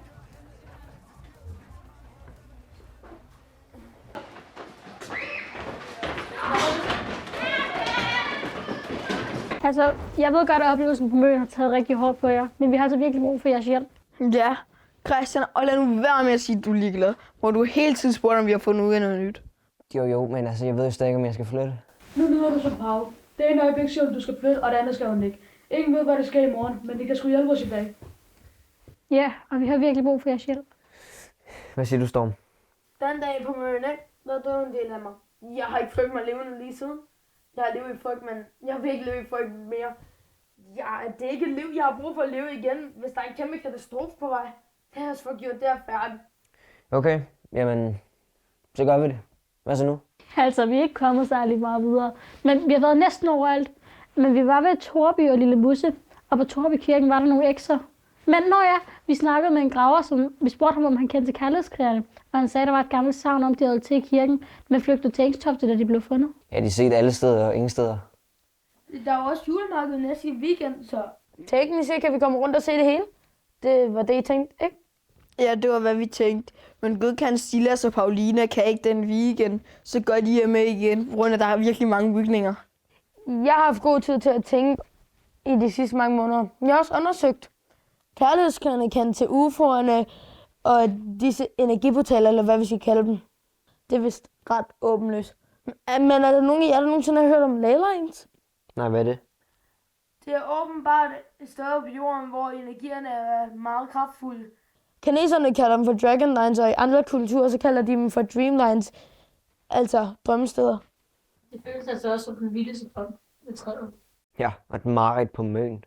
Jamen uanset oplevelsen, så er det kraftcentre, som er forbundet til hinanden. Men wait for it, kan jeg få en trommelvivl? Storm, du kan få et spark i løgposen. Du spilder vores tid, der er fest. Rolig, lille ven. Nogle af de helligste steder på jorden ligger på de her Leylines. Jerusalem, pyramiderne og hundredvis af andre. I gamle tekster så siger de, at de her Leylines er magiske. De har helbredende virkninger. Ja, så har I selv set, hvad de ellers skal. Men der var jo ikke bygget noget ved træet eller på Møn. Det er jo også lige det. Måske det er kun kærlighedskrigerne, der kender om energierne på Møn og ved træet. Jeg har sgu også haft tid til at tænke, altså bølgen som Storm og jeg så på Møn. Vi så ikke rigtig, hvad der skabte den. Altså vi så kun, at den forandrede hele verden. Ja, den ødelagde alt på sin vej. Og det fik mig til at tænke på Noahs ark. Altså I ved, skibet blev bygget af Noah, så ham og dyrene kunne overleve bølgen. Og hvis nu skibet ligger i de tyrkiske bjerge, så har bølgen været lige så stor som den Storm jeg så. Nej. Nu stopper I. Vi skal ikke til at bygge en båd. Hvis bølgen kommer, er der sgu ikke nogen her, der overlever. Nej, altså det er ikke det, jeg siger. Det jeg siger, det er, at det er sket før bølgen. Altså bølgen har været der før. Og det fik mig til at undersøge det hele endnu mere. Og jeg gætter aldrig, hvad jeg har fundet af. Kom nu bare, Lykke sidder dernede og venter på mine moves. Jeg har ikke tid til gæt og grimasser. Det er monkey moves. Nej, mine afrikaner moves, sgu da. Du kommer sgu da ikke fra Afrika, du kommer jo på Lolland. Okay. Over hele verden har man fundet tekster og billedskrifter, som fortæller om en flodbølge, der ødelagde alt. Det vilde er, at den sidste store bølge, som skulle verden væk, synes jeg ramte for ca. 12.000 år siden. Men dengang fandtes der ikke rigtig skriftspor. Altså det ældste, vi kender til, er ca. 5.000 år gammelt. Så hvordan kan der være 12.000 år gammel skrift, som fortæller om flodbølgen? Det kan jo kun være sådan nogen overleve flodbølgen. Bingo. Men det kan ikke være særlig mange, der overlevede, for så ville skriftsproget have fortsat. Det uddøde i den periode. Altså mit bud det er, at verden bliver nulstillet, og man starter forfra. Men jeg har ikke engang fortalt jer det vildeste endnu. Ej, nu skrider jeg. Men aliens! Der er billeder og piktogrammer, der viser, at aliens kom til jorden og hjalp menneskeligheden med at overleve. Hvorhen har de fundet det? Hos stammefolk i Afrika og hos indianerne i Nordamerika. Det er det, jeg hele tiden har sagt. Vi stammer alle sammen fra Afrika. Også dig, Storm. Du er bare albino. Her er vi alle sammen albinoer. Det giver jo så meget mening, Christian. Så meget mening. Det vil jeg lige lade som et øjeblik. Men lad os skynde os komme tilbage til festen. Den uddøs jo væk for længe. Og så skal vi se, hvilke hemmeligheder Instagram har vist os. Og når jeg ringer, jeg er så glad for, at I er med igen. Ja, det er dejligt. Godt. Hvad så nu? Hvis du giver et kandiseret æble, så skal jeg nok have et. Okay, så er vi her. Hvad er det så præcis, vi løber efter?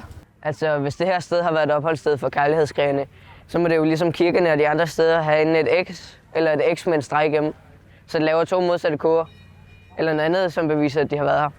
Vi kan måske starte derovre og så gå hele vejen rundt. Ja, det er et stort sted. Det kan tage lang tid. Hvad nu hvis vi deler os op i 2 grupper og så mødes på midten og snakker med videre ved viklet? Så kan vi også få noget at spise og se et julemarked. God idé. Jamen, det er fint med mig. Men så kan drengene gå den vej, og så kan også piger gå den anden vej. Okay. Ja. Godt, Storm. Godt. Nå, Lykke, der er sat os ved at blive kærester. Lykke gider ikke kaste med nogen. Nej, jeg har ikke tid, men hvis jeg havde, så kunne det godt have været Sander. Så må du i hvert fald til at finde tid, fordi hende der Simone fra Rødby, hun vil virkelig gerne give ham alene tid. Simone, den så, var det ikke også hende, der prøvede at skrue gale? Når jeg lever, var der ikke også noget med, at der er gale på et tidspunkt? Gale faktisk en skider nem fodbold. Det er det eneste, han har i hans hoved. Men den tager tab. Han bliver klogere. Synes der er nogen kloge drenge? Nej, de spiller der så fucking kloge. I virkeligheden er de helt blanke. De er også det svage køn. Ja, det er fedt svage køn. Ja.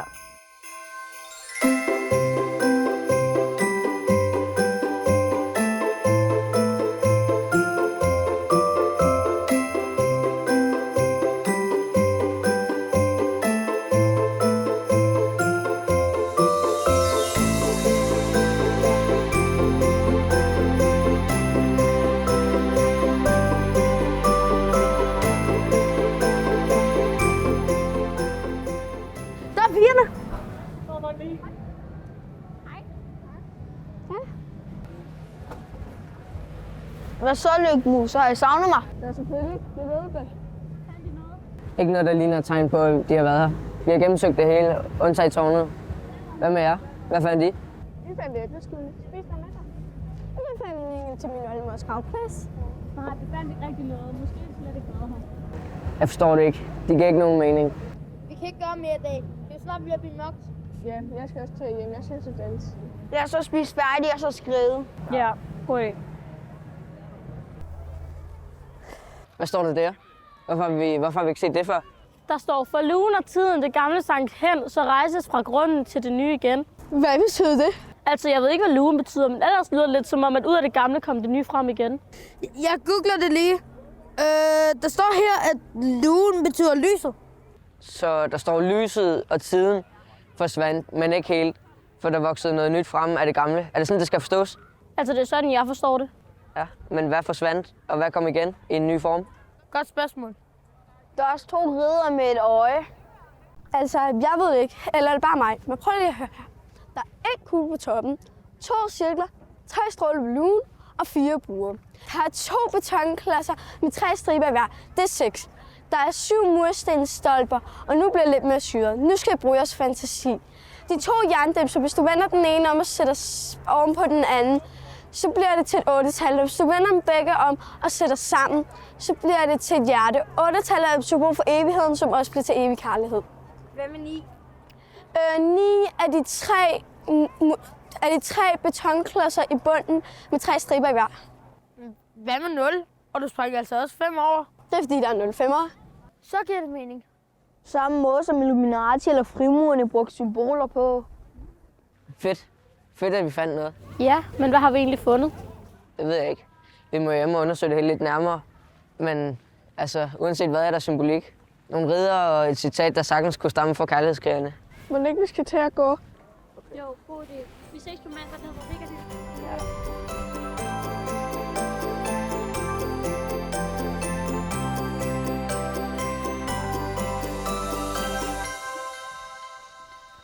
Hvad så? Skal jeg med ned i kantinen til de andre?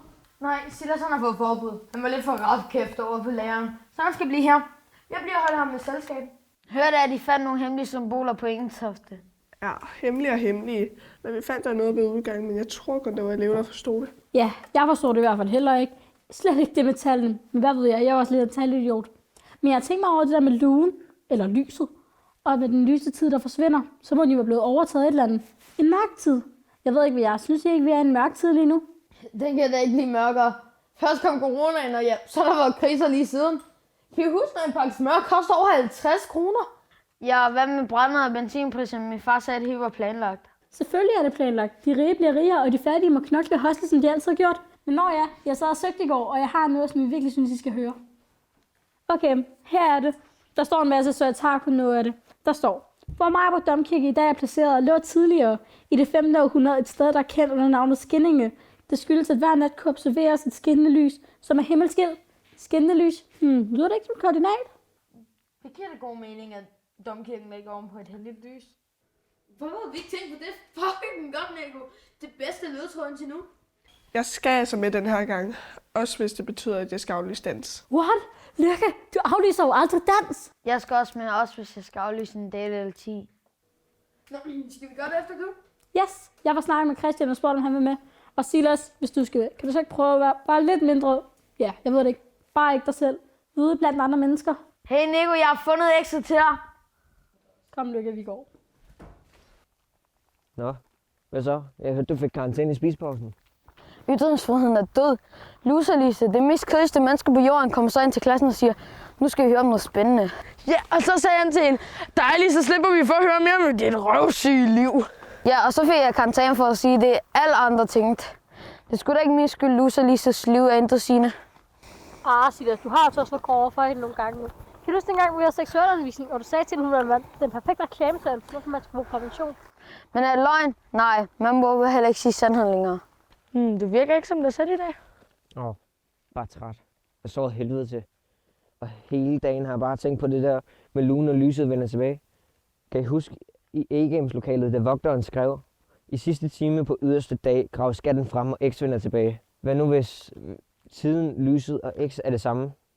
Altså hvad nu hvis den lyse tiden og kærlighedskrigene vender tilbage? Hvad hvis det er dem, der fjerner mørket? Ja, og så giver det også mening, at det nye ord skaber den nye ord af kærlighedsprincippet, som de lever efter. Yderste dag. Betyder det ikke sidste dag? Jo, og hvad er den sidste dag? Er det den dag, vi alle dør? Er det den dag, flodbølgen kommer? Aner det ikke, men vi er godt på vej til at finde ud af det. Andet end matematik var ikke særlig sjovt. Matematik er aldrig sjovt. Nå, men så er vi ved kirken. Hvad så? Ja, jeg tror altså, vi bliver nødt til at dele os. Skal vi andre så gå bag om kirken den vej? Let's go. Ja, vi tager op i ruinerne. Hvad er det nu ruinerne der? Det er resterne efter Sankt Birgittinerklosteret. Den helligste orden i verden. Paven har vist selv været her og velsignet det. Jeg tror aldrig, jeg vil være mand eller leve i kloster. Heller ikke mig. Selvom det nogle gange vil være rart at slippe for nogle af de dumme røvirriterende drenge. Ja, men nu er det heldigvis ikke alle drenge, der er dumme. Jo, Sander han kan også være røvirriterende og dum.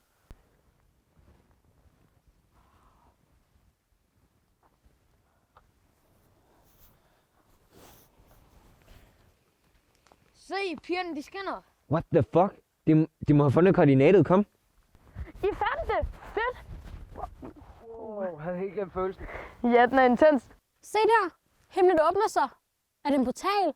Vent, hvad er det, der kommer ud af den? UFO! Det er UFO'er! Hvad sker der, mand? De lander ved byerne. Se, folk løber hen til dem. Hvad er det? Det ligner lidt mennesker. Vent, hvad er det, der kommer ud af UFO'erne? Der er ikke nogen, der ligner hinanden. Vi er nede, Mathias. Hvad end må det er? Det ligner noget teknologi af en eller anden slags. Det ligner en dimensionsåbning. Det ligner, de kigger ind i en anden tid. Det ligner vores tid. Det er vores tid.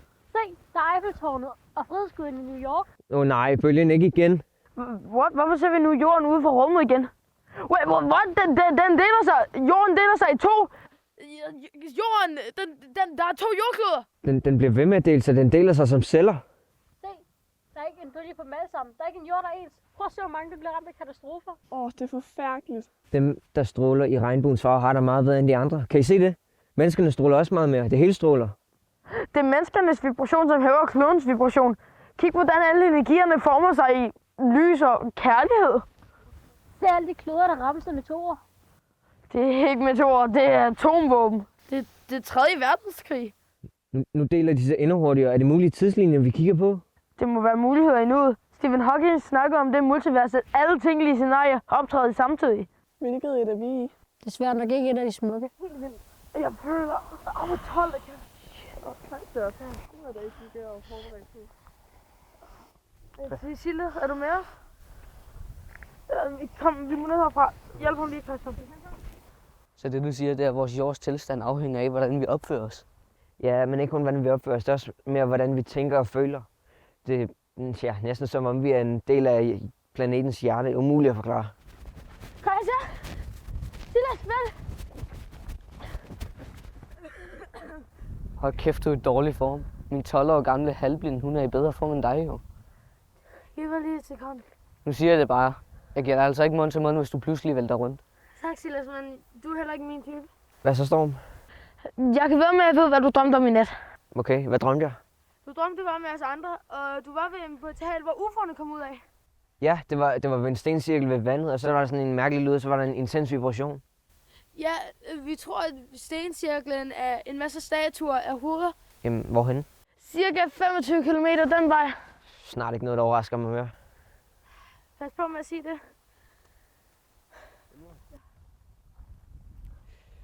Hvorfor var du ikke i skole i dag? Det var jeg også de sidste 2 timer. Jeg sov røv dårligt, men jeg sov over mig, og så ringede min mor og vækkede mig og sagde, at skolen havde ringet til hende og sagt, at jeg ikke var mødt op. Gætter på, at du drømte det samme som os. Jeg er sgu ikke helt sikker på, hvad jeg drømte, men I var med. Og Storm han siger, at I har fundet ud af noget. Ja, altså vi tror, vi ved, hvor drømmen finder sted. Ja, og som sagt, det er ikke langt væk herfra. Jeg stemmer for, at vi tager afsted nu. Ja, hvorfor ikke? Jeg er rimelig dødt her. Hvorfor er jeg egentlig så dødt i dag? Det er ikke, der tager med til Knudborg. Ja, jeg er frisk. Jeg har ikke set det med mine egne øjne. Det lyder helt halspsykotisk. Kun halspsykotisk? Det er da altid noget. Hvem er jeg? Jeg er også med. Jeg skal bare lige ringe hjem først. Jeg kan ikke, jeg skal til dans. Vi er nødt til at tage afsted i dag. Livet venter jo ikke på os, men Silas, han skal ikke med. Han var lidt rystet, når vi kom hjem i går, og i dag er han begyndt at grave et hul i baghaven. Han vil bygge en bunker og bruge alle hans penge på mad- og overlevelsesgrej. Hvad med Nico? Kommer hun ikke i dag? Nico er taget til Møn med sin onkel. Sagde hun ikke det til dig i går? Nej, det mener jeg ikke. Vi kan heller ikke vente på, at de andre kommer. Hvis vi skal afsted, så skal vi afsted nu. Det tager noget tid at komme derud, og der kører heller ikke en bus det sidste af vejen. Hvor fanden er alle folken? Skal vi til Knudborg? Det kører sgu da kl. 15. De sagde kl. 16 til mig. Nej. Så grin det her. Så jeg skyndede mig helt til vejen herop, og så er de allerede kørt. Jamen det er perfekt, og så tager du sgu bare med os i stedet. Hvorhen? Ikke flere skovture. Nej, vi tager til det sted, vi alle sammen drømte om, ja. Skal vi til Disneyland? Jeg drømte om mig og min bror var i Disneyland. Åbenbart ikke alle. Vi andre drømte om den næste ledtråd. Var du med? Så ikke noget rusjebanen er sjov. Typisk. Altså, var du med eller ej? Jamen, så er jeg på røvsøg skovtur sammen da. Godt så. Skal lige ringe hjem og give besked. Du må også ringe hjem og sige, at I skal gemme noget mad til mig, så Silas ikke spiser det hele. Vi skal have stegt flæsk på sildesovs, det er en af mine livretter. Nå, jeg skal afsted nu. Jeg smutter. Hej. Ses løb. Grunden til, at jeg ikke kunne sove i nat, var fordi jeg lå og tænkte på, at vi jo potentielt har en viden, der kan redde hele verden. Og det kan godt være, at det hele ikke afhænger af os, men det afhænger også af os, og det er fucking skræmmende at tænke på. Det er sådan noget, der aldrig sker. Ja, det er også skræmmende, at man ikke kan sige det til nogen, uden at de foreslår, at vi lige ringer til Goldbøttefabrikken for at se, om de har et værelse i et par dage. Ja, og hvad skal vi sige? Nu skal I bare høre. Der er en altudlæggende katastrofe på vej, og hvis I ikke bliver den bedste version af jer selv inden for meget kort tid, så kommer jeg til at opleve et helvede på jorden. Ja, jeg har jo ikke oplevet en skid. Så nu vil jeg se det med mine egne øjne. Når man hører snakke om det, kan man sgu godt nogle gange tro, at jeg mister opbegyndelsen. Ja, men det er jo rigtigt det, vi alle har set. Pas nu på med, hvad du ønsker dig, mand. Du har jo selv set, hvordan vi andre har fået det. Jeg vil ønske, at jeg ikke vidste det, jeg ved nu. Jeg savner sgu mit gamle liv. Savner amerikanere og hovedstaden? Nej, og jo lidt. Jeg mener bare, livet var meget mere bekymringsløst, og simpelthen vi fandt skatten. Altså, hold kæft, man. Jeg tror, jeg havde problemer før. Prøv at se vores liv nu. Vi står over for et problem, ingen af os skal løse. Ingen. Og hvad skal man lige sige og gøre for at vække folk? Fordi vi er jo nødt til at sige det. Og hvad fanden skal jeg sige til min mor? Altså, uanset hvordan jeg siger det, så får hun sgu da hjerteflimmer. Jeg kan lige høre hende, inden hun flipper ud. Og så er next op for mig et opholdssted langt væk fra alle og alle. Ja, altså mine forældre synes, det var meget sødt, da jeg fortalte dem om, at jeg kunne mærke træets energi, da jeg krammede det. Men jeg tror sgu ikke, de ville tage det på samme måde, hvis jeg fortalte dem alt det andet, der var sket. Men hæve vores energi og blive den bedste version af os selv. Kun der kan folk forstå vores handlinger, når de viser vej. Ja, men hvordan hæver vi vores energi? Ja, det ved jeg sgu ikke helt. Bare gør det så godt, som vi kan, alt vi laver. Ja, det lyder nemt nok. Så fikser vi jo bare lige henover den igen. Ja, så skal jeg nok til at lytte mere til min bror og gøre mere for at gøre min far stolt. Min mor blev mere træt og ældre efter alt det, der er sket med min far. Så nu bliver jeg også nødt til at tage mere ansvar for mit liv og familie. Jeg er sikker på, at din far er stolt af dig, Gugge. Du er jo slet ikke den ballademand, du engang har været. Nej, Gugge, du skulle komme langt med dig selv. Vi ved godt, det har været svært for dig og din familie. Hvad med dig, Leo? Hvordan vil du så blive den bedste udgave af dig selv? Jamen, det er jo ikke rigtig noget, jeg har tænkt over før. Jeg tror, jeg vil sætte mere pris på vennerne og familie. Tiden er jo pludselig blevet det vigtigste i vores liv. Hvad med dig, Storm? Jeg har jo sagt, at jeg ikke vil bruge min sidste tid på at være bange, selvom jeg er bange. Jeg vil have alle de gode oplevelser, jeg kan få, indtil vi ikke er her længere. Hvad med dig, Krille? Mit temperament, som jeg ved, så har det været slemt. Og selvom det er blevet bedre, så ligger det stadig lige under overfladen. Det har du da sagt flere gange nu, men jeg synes, du klarer det fint. Der har da ikke været noget med dit temperament, hvis du har været her. Nej, det siger min mor også. Det er også en af grundene til, at hun er bange for at flytte tilbage til København. Hun er bange for at vende tilbage til det gamle og det dårlige. Vi vil heller ikke have, at du flytter. Nu er vi jo også de nye homies. Storm, vil du ikke nok godt love, at du aldrig siger over homies igen? Det lyder bare, meget mærkeligt, når det kommer fra dig. Hvad nu hvis kærlighedsprincippet, som kærlighedsgrene leder efter, er en del af opskriften til, hvordan vi hæver vores vibrationer? Det sagde jo noget med, at de ordet kærlighed er ærlighed, lighed, kær, lighed og æd. Var det ikke sådan, de sagde det? Jo, noget i den stil. Og også noget med, at det viser vejen til livets sande lykkevej. Så vil det måske være at undersøge, hvad det egentlig kan betyde, og hvorfor det var så vigtigt en viden. Ja, noget siger mig, at det er noget, vi kommer til at spekulere over lidt endnu. Men Lykkevejen, det må være på den rigtige tidslinje. Så er det den vej, at vi skal finde. Ja, lad os håbe på, at det er den vej, vi er på vej ind i nu. Selvom det mere føles som om, at vi er blinde vejvisere på vej over motorvejen, uden førhund og blindestok. Jamen, nu hører vi vores energier og stopper trafikken og laver en ny vej. Tag den nye vej, godt gå forbi McDonald's. Jeg tror ikke, der er McDonald's på den nye tidslinje. Jeg tror ikke, der er meget af det, vi kender i den nye dimension. Nej, det er sgu skræmmende og uvirkeligt at tænke på. Og det var sgu da godt, du fik en lygte med i tasken der. Jeg har sgu da altid med den her taske. Nå, der er de. De ser lidt skræmmende ud i virkeligheden. De så sgu mere vand ude i drømmen. Hvad så? Ja, vi skal vel ind i midten af cirklen, som i drømme vel? Ja, I skal sgu ikke kigge på mig. Det var ikke mig, der lavede Peter Pan i nat. Ja, vi stod alle sammen i en rundkreds ind med de cirklen. Du stod til venstre for mig, og Gokke stod til højre. Jeg stod ved siden af Christian. Jeg var sgu ikke med Silas. Han var ikke med i min drøm. Heller ikke i min. Jamen, så lad os stille os sådan. Og du kan prøve at stille dig imellem Gokke og Leo. Hvad så nu? Jeg mærker ikke noget. Gør I? Sig ikke, at vi tager herud for ingenting. Rolig nu. Altså, lad os lige tænke os om. Hvad skete der i drømmen? Jeg husker, at vi brændte lyset. Men så husker jeg heller ikke mere. Ja, jeg husker heller ikke, hvad der skete efter lyset kom, men er det bare mig, eller var noget med, at vi tænkte på det samme, før lyset kom? Ej, det lyder næsten for simpelt, det der. Jamen, lad os prøve det. Altså, lad os alle sammen prøve at tænke på, at lyset kommer. Vi bliver nødt til at prøve et eller andet. Fuck, det er skarpt. Det virker! Wow, er det jorden ud for rummet? Det må være sådan, det opleves, når man er astronaut.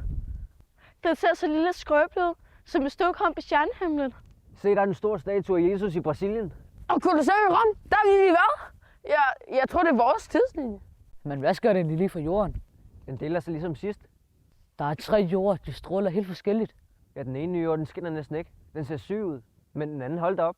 Ja, det er fra den ene yderlighed til den anden. Jeg er sgu lidt forvirret. Er vi ikke enige om, vi er på jorden i midten? Ja, vi er på kloden imellem de 2 andre. Nå, jeg var lige bange for, at vi var på den første. Den med alle de store katastrofer. Jeg tror, det er den, vi havner på, hvis vi ikke behøver vores og jordens vibration. Se alle de mennesker, der hæver jordens vibration. Der er jo millioner verden over. Ja, deres gode tanker og handlinger bremser den negative energi. Se, hvordan deres kærlighed forstærker hinandens energier og klodens. Jeg har set naturen. Den blomster der, hvor der er kærlighed. Men hvorfor er udstrålingen næsten den samme? De mørke energier er kraftfulde. Se alt, hvad der forstærker den negative energi. Det er vores ego og vores grådighed og had. Det er forfærdeligt. Se, hvordan vi slagter dyrene og smadrer naturen. Jeg vil ikke se mere. Vi slår jorden ihjel. Over hvad? Penge og religion, magt. Det er vores egen skyld, det her. Vi har selv skabt det. Prøv at se, altså. Vi er det største skadedyr på den her jord. Måske det er godt, bølgen kommer. Vi fortjener fandme ikke at være her. What? Se lige sindssygt, ser også meget det dårlige, det sker og gjort med vilje. Ja, de prøver at gøre os alle sammen syge. Men hvorfor? Ondskab, sådan som det altid har været. De må kontrollere os alle sammen. Det må ikke ske. Så havner vi jo på jorden med alle kriser og katastrofer og verdens undergang. Ja, men hvad skal vi gøre? De styrer jo hele verden. Ja, og de søger direkte ned i helvede. Fuck, hvad var det? Jeg tror, det var solen. Er den eksploderet? Nej, jeg tror, det var et voldsomt soludbrud. Prøv at se alle de gode mennesker. Deres lysfelter, de lyser omkring dem. Deres energifelter derude, og så på grund af solens stråler, de vokser med lyset. Ikke alle vokser med lyset. Der er faktisk meget få, der vokser op. De fleste mister deres lys. Se, hvordan de bliver syge og slukkes. Dem, der lyser, mister børnene. Solens stråler trænger igennem solen og brænder det væk, som skulle beskytte os imod alle de farlige bølger i strålerne.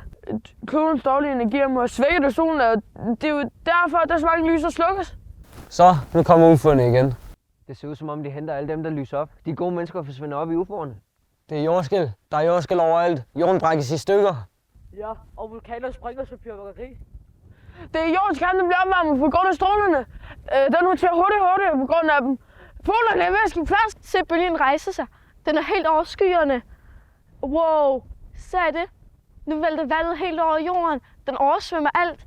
Hold da op, hvor gik det stærkt. Alt er væk. Ja, det var det, der ødelagde mig sidst, jeg så det. Det hjalp sgu ikke at se det igen. Men hvad er det egentlig? Er det den nye jord, der vokser ud af havet? Den er slet ikke lige så stor. Landskabet, det er helt anderledes. UFO'erne kommer tilbage. Nøj, hvor er det mange. De har menneskerne med. Jamen, hvorfor er der så få mennesker? Ja, hvor er alle menneskerne henne? De klarer den ikke. Deres energifelter var for svage, og deres lys kollapsede. De nåede den ikke til den næste dimension. Der var næsten kun børn på den nye jord. Og dyr. Se, hvor mange dyr, der kommer ud af UFO'erne. Der er dyr og fugle overalt. Ja, og havet det fyldtes med fisk og havdyr. Se menneskerne, der kommer ud af UFO'erne derovre. Deres energifelter er 1000 gange større end alle de andres. Det er det rene lys. Det er det rene lys og kærlighed. Så, nu letter UFO'erne igen. Se jorden spiger. Se, hvor hurtigt de får det hele til at gro. Jeg kan næsten ikke klare mere. Det er så smukt og sørgeligt på samme tid. Hvordan kunne en vores jord bare forsvinde? Fordi vi ikke passer godt nok på os selv og på jorden. Christian har ret. Vi gjorde det mod os selv og hinanden. Vi kunne have undgået det. Vi kan nå det nu. Vi skal nå det. Hvor lang tid tror jeg, der går, før det sker?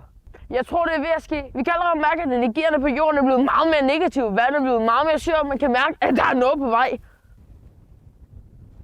Hvad? Lyset kan da ikke bare slukke nu. Der må være mere. Vi har brug for at vide mere. Det er her, det slutter. Sidste koordinat var domkæmpen. Der er ikke flere koordinater eller ledetråde. Nej, det er nu det hele det begynder jo. Vi fandt skatten, og vi fandt koordinaterne, og det er op til os nu. Jordens energi skal hæves. Vi skal væk så mange, som vi kan nå. Vi har ikke noget valg jo. Sørgeligt og sandt. Nu forstår jeg, hvilken byrde jeg har båret på. Jeg tror aldrig, jeg bliver mig selv igen. Ja, jeg ved sgu ikke, hvad jeg skal sige. Jeg vil gerne sige noget. I mit bedste venner, jeg elsker jer. Jeg er så taknemmelig for, at vi fandt skatten sammen, og selvom man havde lyst til at grave den ned efter alt det, vi nu ved. Det har været lidt af en hadgave, men vi er alle sammen blevet bedre mennesker på grund af den. Så nu må vi være lyset i mørket som alle dem før os, og vi må vække så mange, som vi kan nå, og være det nye kærlighedskrig i verden. Kom med dig. Lad os forene vores energier. Gruppekram. Ja, så er det vist også tid til at komme hjem af. Vi skal da lige kramme først. Ja, men jeg er stensikker på, at en af de der stenkamper gerne vil kramme med dig. Ved du hvad, Storm? Du kan godt få et kram med mig. Tak, Leo. Andre, Christian, Silas. Altid, Storm. Altid.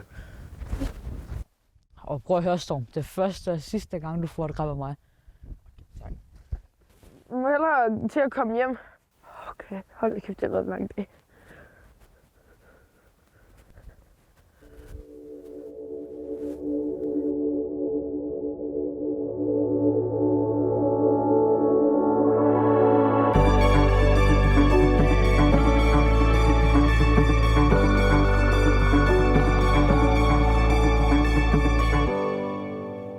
Og så bliver man om det, der står i Bibelen omkring de sidste tider.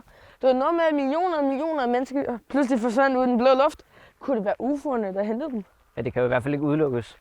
Ja, så prøv at tænke, hvis det skete i dag. Prøv at tænke, hvad panik det må skabe, når folk ser deres nærmeste forsvinde, og det er sådan dokumenteret på overvågningskameraer, mobiltelefoner og alt andet. Men man skide i bukserne, eller vil man lige skide i bukserne? Ja, man skulle nok tjekke sin underbukser et par gange. Jeg har forresten tænkt på noget. Hej, Alex, har du tænkt på noget? Det skal du skulle lige have mig for næste gang. Altså, jeg kunne have optaget det til et meme, ikke? Not funny, men I kender Elon Musk, ikke? Ja, ham der er Tesla. Og SpaceX. Der er X i alt, hvad han laver. Han har haft en online bank, der hed X.com, og en Tesla-model, der hedder X. Og han har også lige købt Twitter, og vi ved jo alle sammen, hvad det hedder nu. Ja, X. Pudsigt, men hvad må det kan betyde? Aner det ikke. Synes bare, det var lidt sjovt. Måske en del af X-Men. De er vel også en slags kærlighedskrigere. Men ikke alle. Magneto, Mystic og Sinister er jo alle bad guys. Mystic er da en pige. Ja, men du ved, hvad jeg mener jo. Men X står vel også for det ukendte. Altså tænk på X-Factor for eksempel, eller et skattekort. X markerer jo altid skatten. Ja, og i gamle dage så man X på husdøren, så man kommer flere som en fisk. Præcis. Hvorfor gjorde man det? Det var noget med, at X stod for korset, altså Jesus liv og død. Folk, der troede på ham, blev åbenbart slået ihjel, så de malede fisk på døren, så de kunne kende hinanden. Så Jesus er også en form for kærlighedsskriver?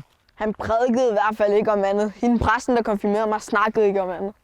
Jamen, vi ved jo, at kærlighedsskrigerne ikke er religiøse. Og desuden er der også fundet X over alt på jorden lang tid før kristendommen. Men hvad, Alex? Hvornår har du lige pludselig lyttet til nogen, og så også lige præsten? Siden han har fundet ud af, at der er flere penge i en konfirmation end i en non-konfirmation. Sådan er det bare. Det er ikke mig, der har lavet reglerne. Hvordan skulle jeg ellers komme til Kenya og besøge min familie? Gud viste mig vejen, og jeg tog den. Mig er the big guy. Vi er sådan her. Og der kommer Leo. Hvad så, Leo? Det var vildt i går, men det blev også lidt vildere hen på aftenen. Nu skal I bare høre.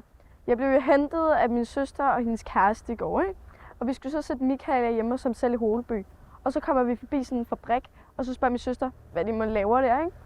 Og så siger min søsters kæreste, som så er postbud. Leo, er der en kortere version af den historie, for så stemmer jeg for den. Klap nu skidespalten, Alex. Kom så, Leo. Hvad sagde kæresten? Han sagde, at fabrikken hed Globen. Altså Globen. Globen. Og hvad så?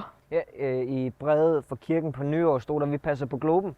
Ja, præcis. Man vidste dog ikke mere. Man vidste, det hed Globen, for ellers havde jeg aldrig været postet til. Jeg var ikke rigtig sikker på, om det var noget. Men ville den lige sige det? What? Lad os tage det hen. Nu? Ja, hvorfor ikke? Men vi ved slet ikke, om der er åbent. Kun en måde at finde ud af det på. Kan du finde det hen, Leo? Ja, sagtens. Hvis det skal være i dag, så skal jeg altså lige have grønt lys op fra. Åh, Gud. Ja, i modsætning til dig, så bliver jeg ikke konfirmeret for pengenes skyld og snakke med Gud hver dag. Nej, min mor skulle da. Okay, se Mika, og så lad os mødes om 20 minutter og se, hvem der tager med. Cool, lad os gøre det.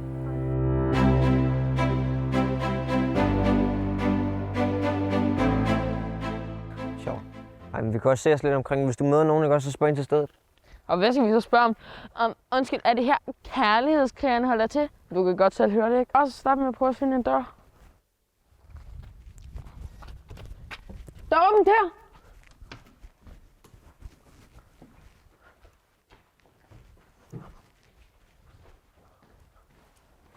Nej, jeg tror ikke, det er her. Hvad med den der dør? Ja, måske oven på en af de øverste etager. Der er en dør åben heroppe.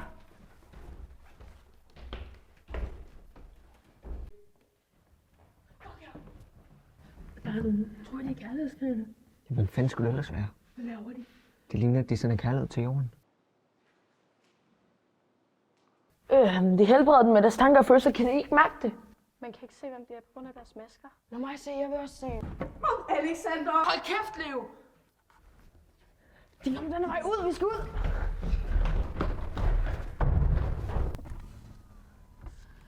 Kongen vender tilbage! Hvad sker der? Hvorfor løber I? Har I fundet ud af noget? Silas, åbn døren! Vi skal væk herfra! Åbn døren! Altså, vent. Luk. Kør mod Majbo. Mod Majbo. Det var tæt på. Hvordan vidste du, hvor vi var? Så står med at ringe til vores mor og sagt, at de var taget til klubben. Jeg googlede det. Hvor svært kan det være? Hvad fandt de ud af? Vi fandt kærlighedskrigerne. Vi fandt kærlighedskrigerne. Hej, Kav. Hej, Pia. Har du set Alex og de andre? Ja, de lige går i tidskapslen.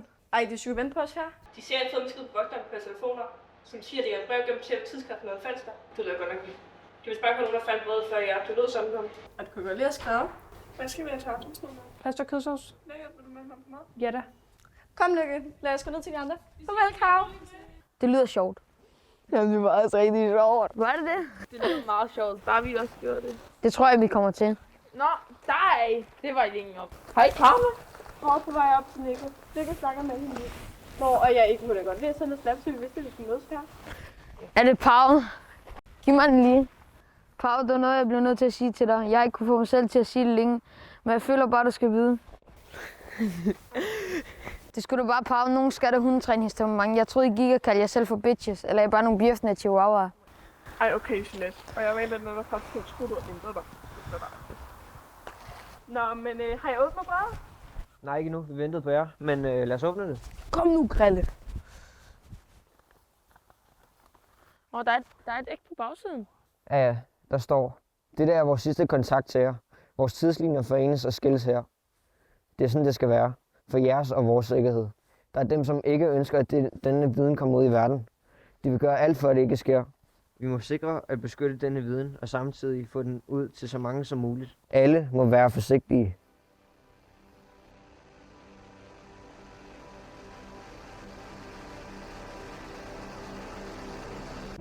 Jeres rejse har været lang. Men jeres eventyr begynder først nu. I fandt skatten. En urgammel viden bragte Danmark af kærlighedskriger fra en forsvunden tid. En storhedstid, hvor mennesket var mere oplyst og forbundet til jorden, og mange gange mere avanceret end vores verden er i dag. En tid, som på det historiske øjeblik blev udvasket, skyllet væk af tidevandet og næsten udvisket fra vores fælles historie. Mennesket overlevede, men kun på grund af hjælpen udefra. Højere udviklede væsener gav os viden og teknologi og reddede os fra en total udslettelse. De få, der overlevede, gav deres viden videre til deres børn, og dem til deres helt frem til i dag. Snart vil I forstå, at vores historie ikke er, som vi er blevet fortalt. Højt avancerede civilisationer eksisterede her før os. Beviserne gemmer sig under pyramiderne i Giza, under isen i Antarktika og under havet. Det er bevidst blevet hemmeligholdt for jer. I en snarlig fremtid vil I opdage, at der har været mange forskellige højrestående væsener her på jorden, gode og onde. I de sidste mange tusind år har vores planet været vidne til krige, grådighed, slaveri. Vi har forurenet jorden, luften, vandet. Vi har gjort vores hjem og hjerter syge. Jorden har mistet sin stråleglans, og hendes harmoniske hjertefrekvens. Vores fælles tidslinje er på en kollisionskurs. Men det behøver ikke at ende i en selvudslettelse. Vi kan genoprette klodens vibration ved at hæve vores individuelle og kollektive vibration og lys. Vi må alle være lyset, der fjerner mørket. Vi må blive til kærlighedskrigere. På en særlig dag vender de gode væsener tilbage. De kommer for at hjælpe dem, der skal arve den nye jord. Enten kommer de, når vi har rastgjort jorden og opnået den nødvendige forståelse og indsigt, eller også kommer de lige før jorden tilintetgøres for at hente de oplyste. Vi kan ikke fortælle mere nu, selvom der er meget I bør vide.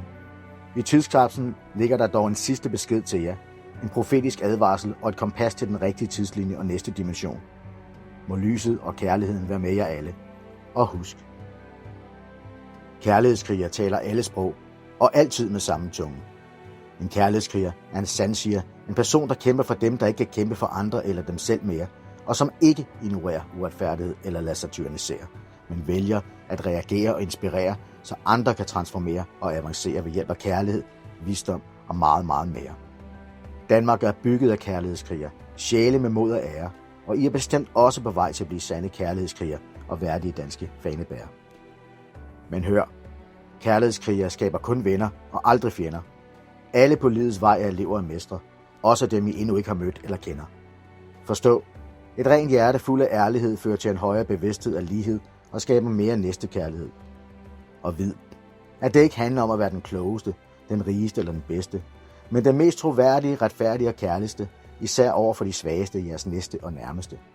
Og glem aldrig, at selvom blodet er tykkere end vandet, så er kærligheden større og stærkere end alt andet. Vi er alle tjener i kærlighedens hus, hvor alle er skabt lige og forskellige og lige hellige. Kærlighed er det nye ord, der skaber paradis på jord. Det indeholder andre ord lige så vigtige, ord såsom ærlighed og lighed, eller som kær, er, lig, hed og ed. Ord, der sammen og hver for sig viser dig vej til dit sande jeg og livets magiske lykkevej, hvor kærligheden altid være med jer og dig. Love to all. Shit, mand. Der blæste vinduerne der lige ud på øverste etage. Jeg holdt op med en eksplosion af informationer. Så det vil sige, at alt vi skal gøre, det er bare at være kærlighed i alt vi gør. Det lyder nemt nok. Ja, det er lidt for dig, men du er også lidt tættere på ham deroppe end alle os andre. Tak, Anne. Jeg siger det bare, som jeg ser dig. Jeg ser dig ikke med øjnene, jeg ser dig med hjertet. Tag dig sammen, Sander. Det er sgu pinligt at høre på. Mand dig op. Din kirsebærskrumper. Men hvad så nu? Tidskapslen åbner jo først den 15. september 2028. Ja, der er et par dage til endnu. Jeg ved ikke, men jeg er meget lykkelig, vi tager til Nick og Power weekenden. Er nogen der med? Ja, det kunne da være hyggeligt nok. Jeg er på. Jeg kan ikke. Jeg har en kamp i den her weekend. Ja, mig og Sis, vi skal lige høre jer derhjemme. Jeg kan ikke huske, om det er den her weekend, vi skal til Hansaparken, men ellers er jeg frisk. Hvis vi ikke skal til Tyskland, så skal jeg videre med beskyttelsesrummet derhjemme. Der er jo nogen, der skal overleve og føre den nye verden videre. Hvem bedre end? De kommer til at elske mig. Silas, jeg vil hellere drukne i en vandpyt, end at overleve en bunker sammen med dig. Godt, så krydser jeg også dig listen, så er der mere mad til os andre. Mad? Jeg er virkelig sulten. Skal vi ikke tage noget at spise? Lykke, du er så sulten. Men jeg kunne egentlig også godt spise noget. Hvad med pizza? Hvad med buffet? Jeg er humør til buffet. Jamen, let's go.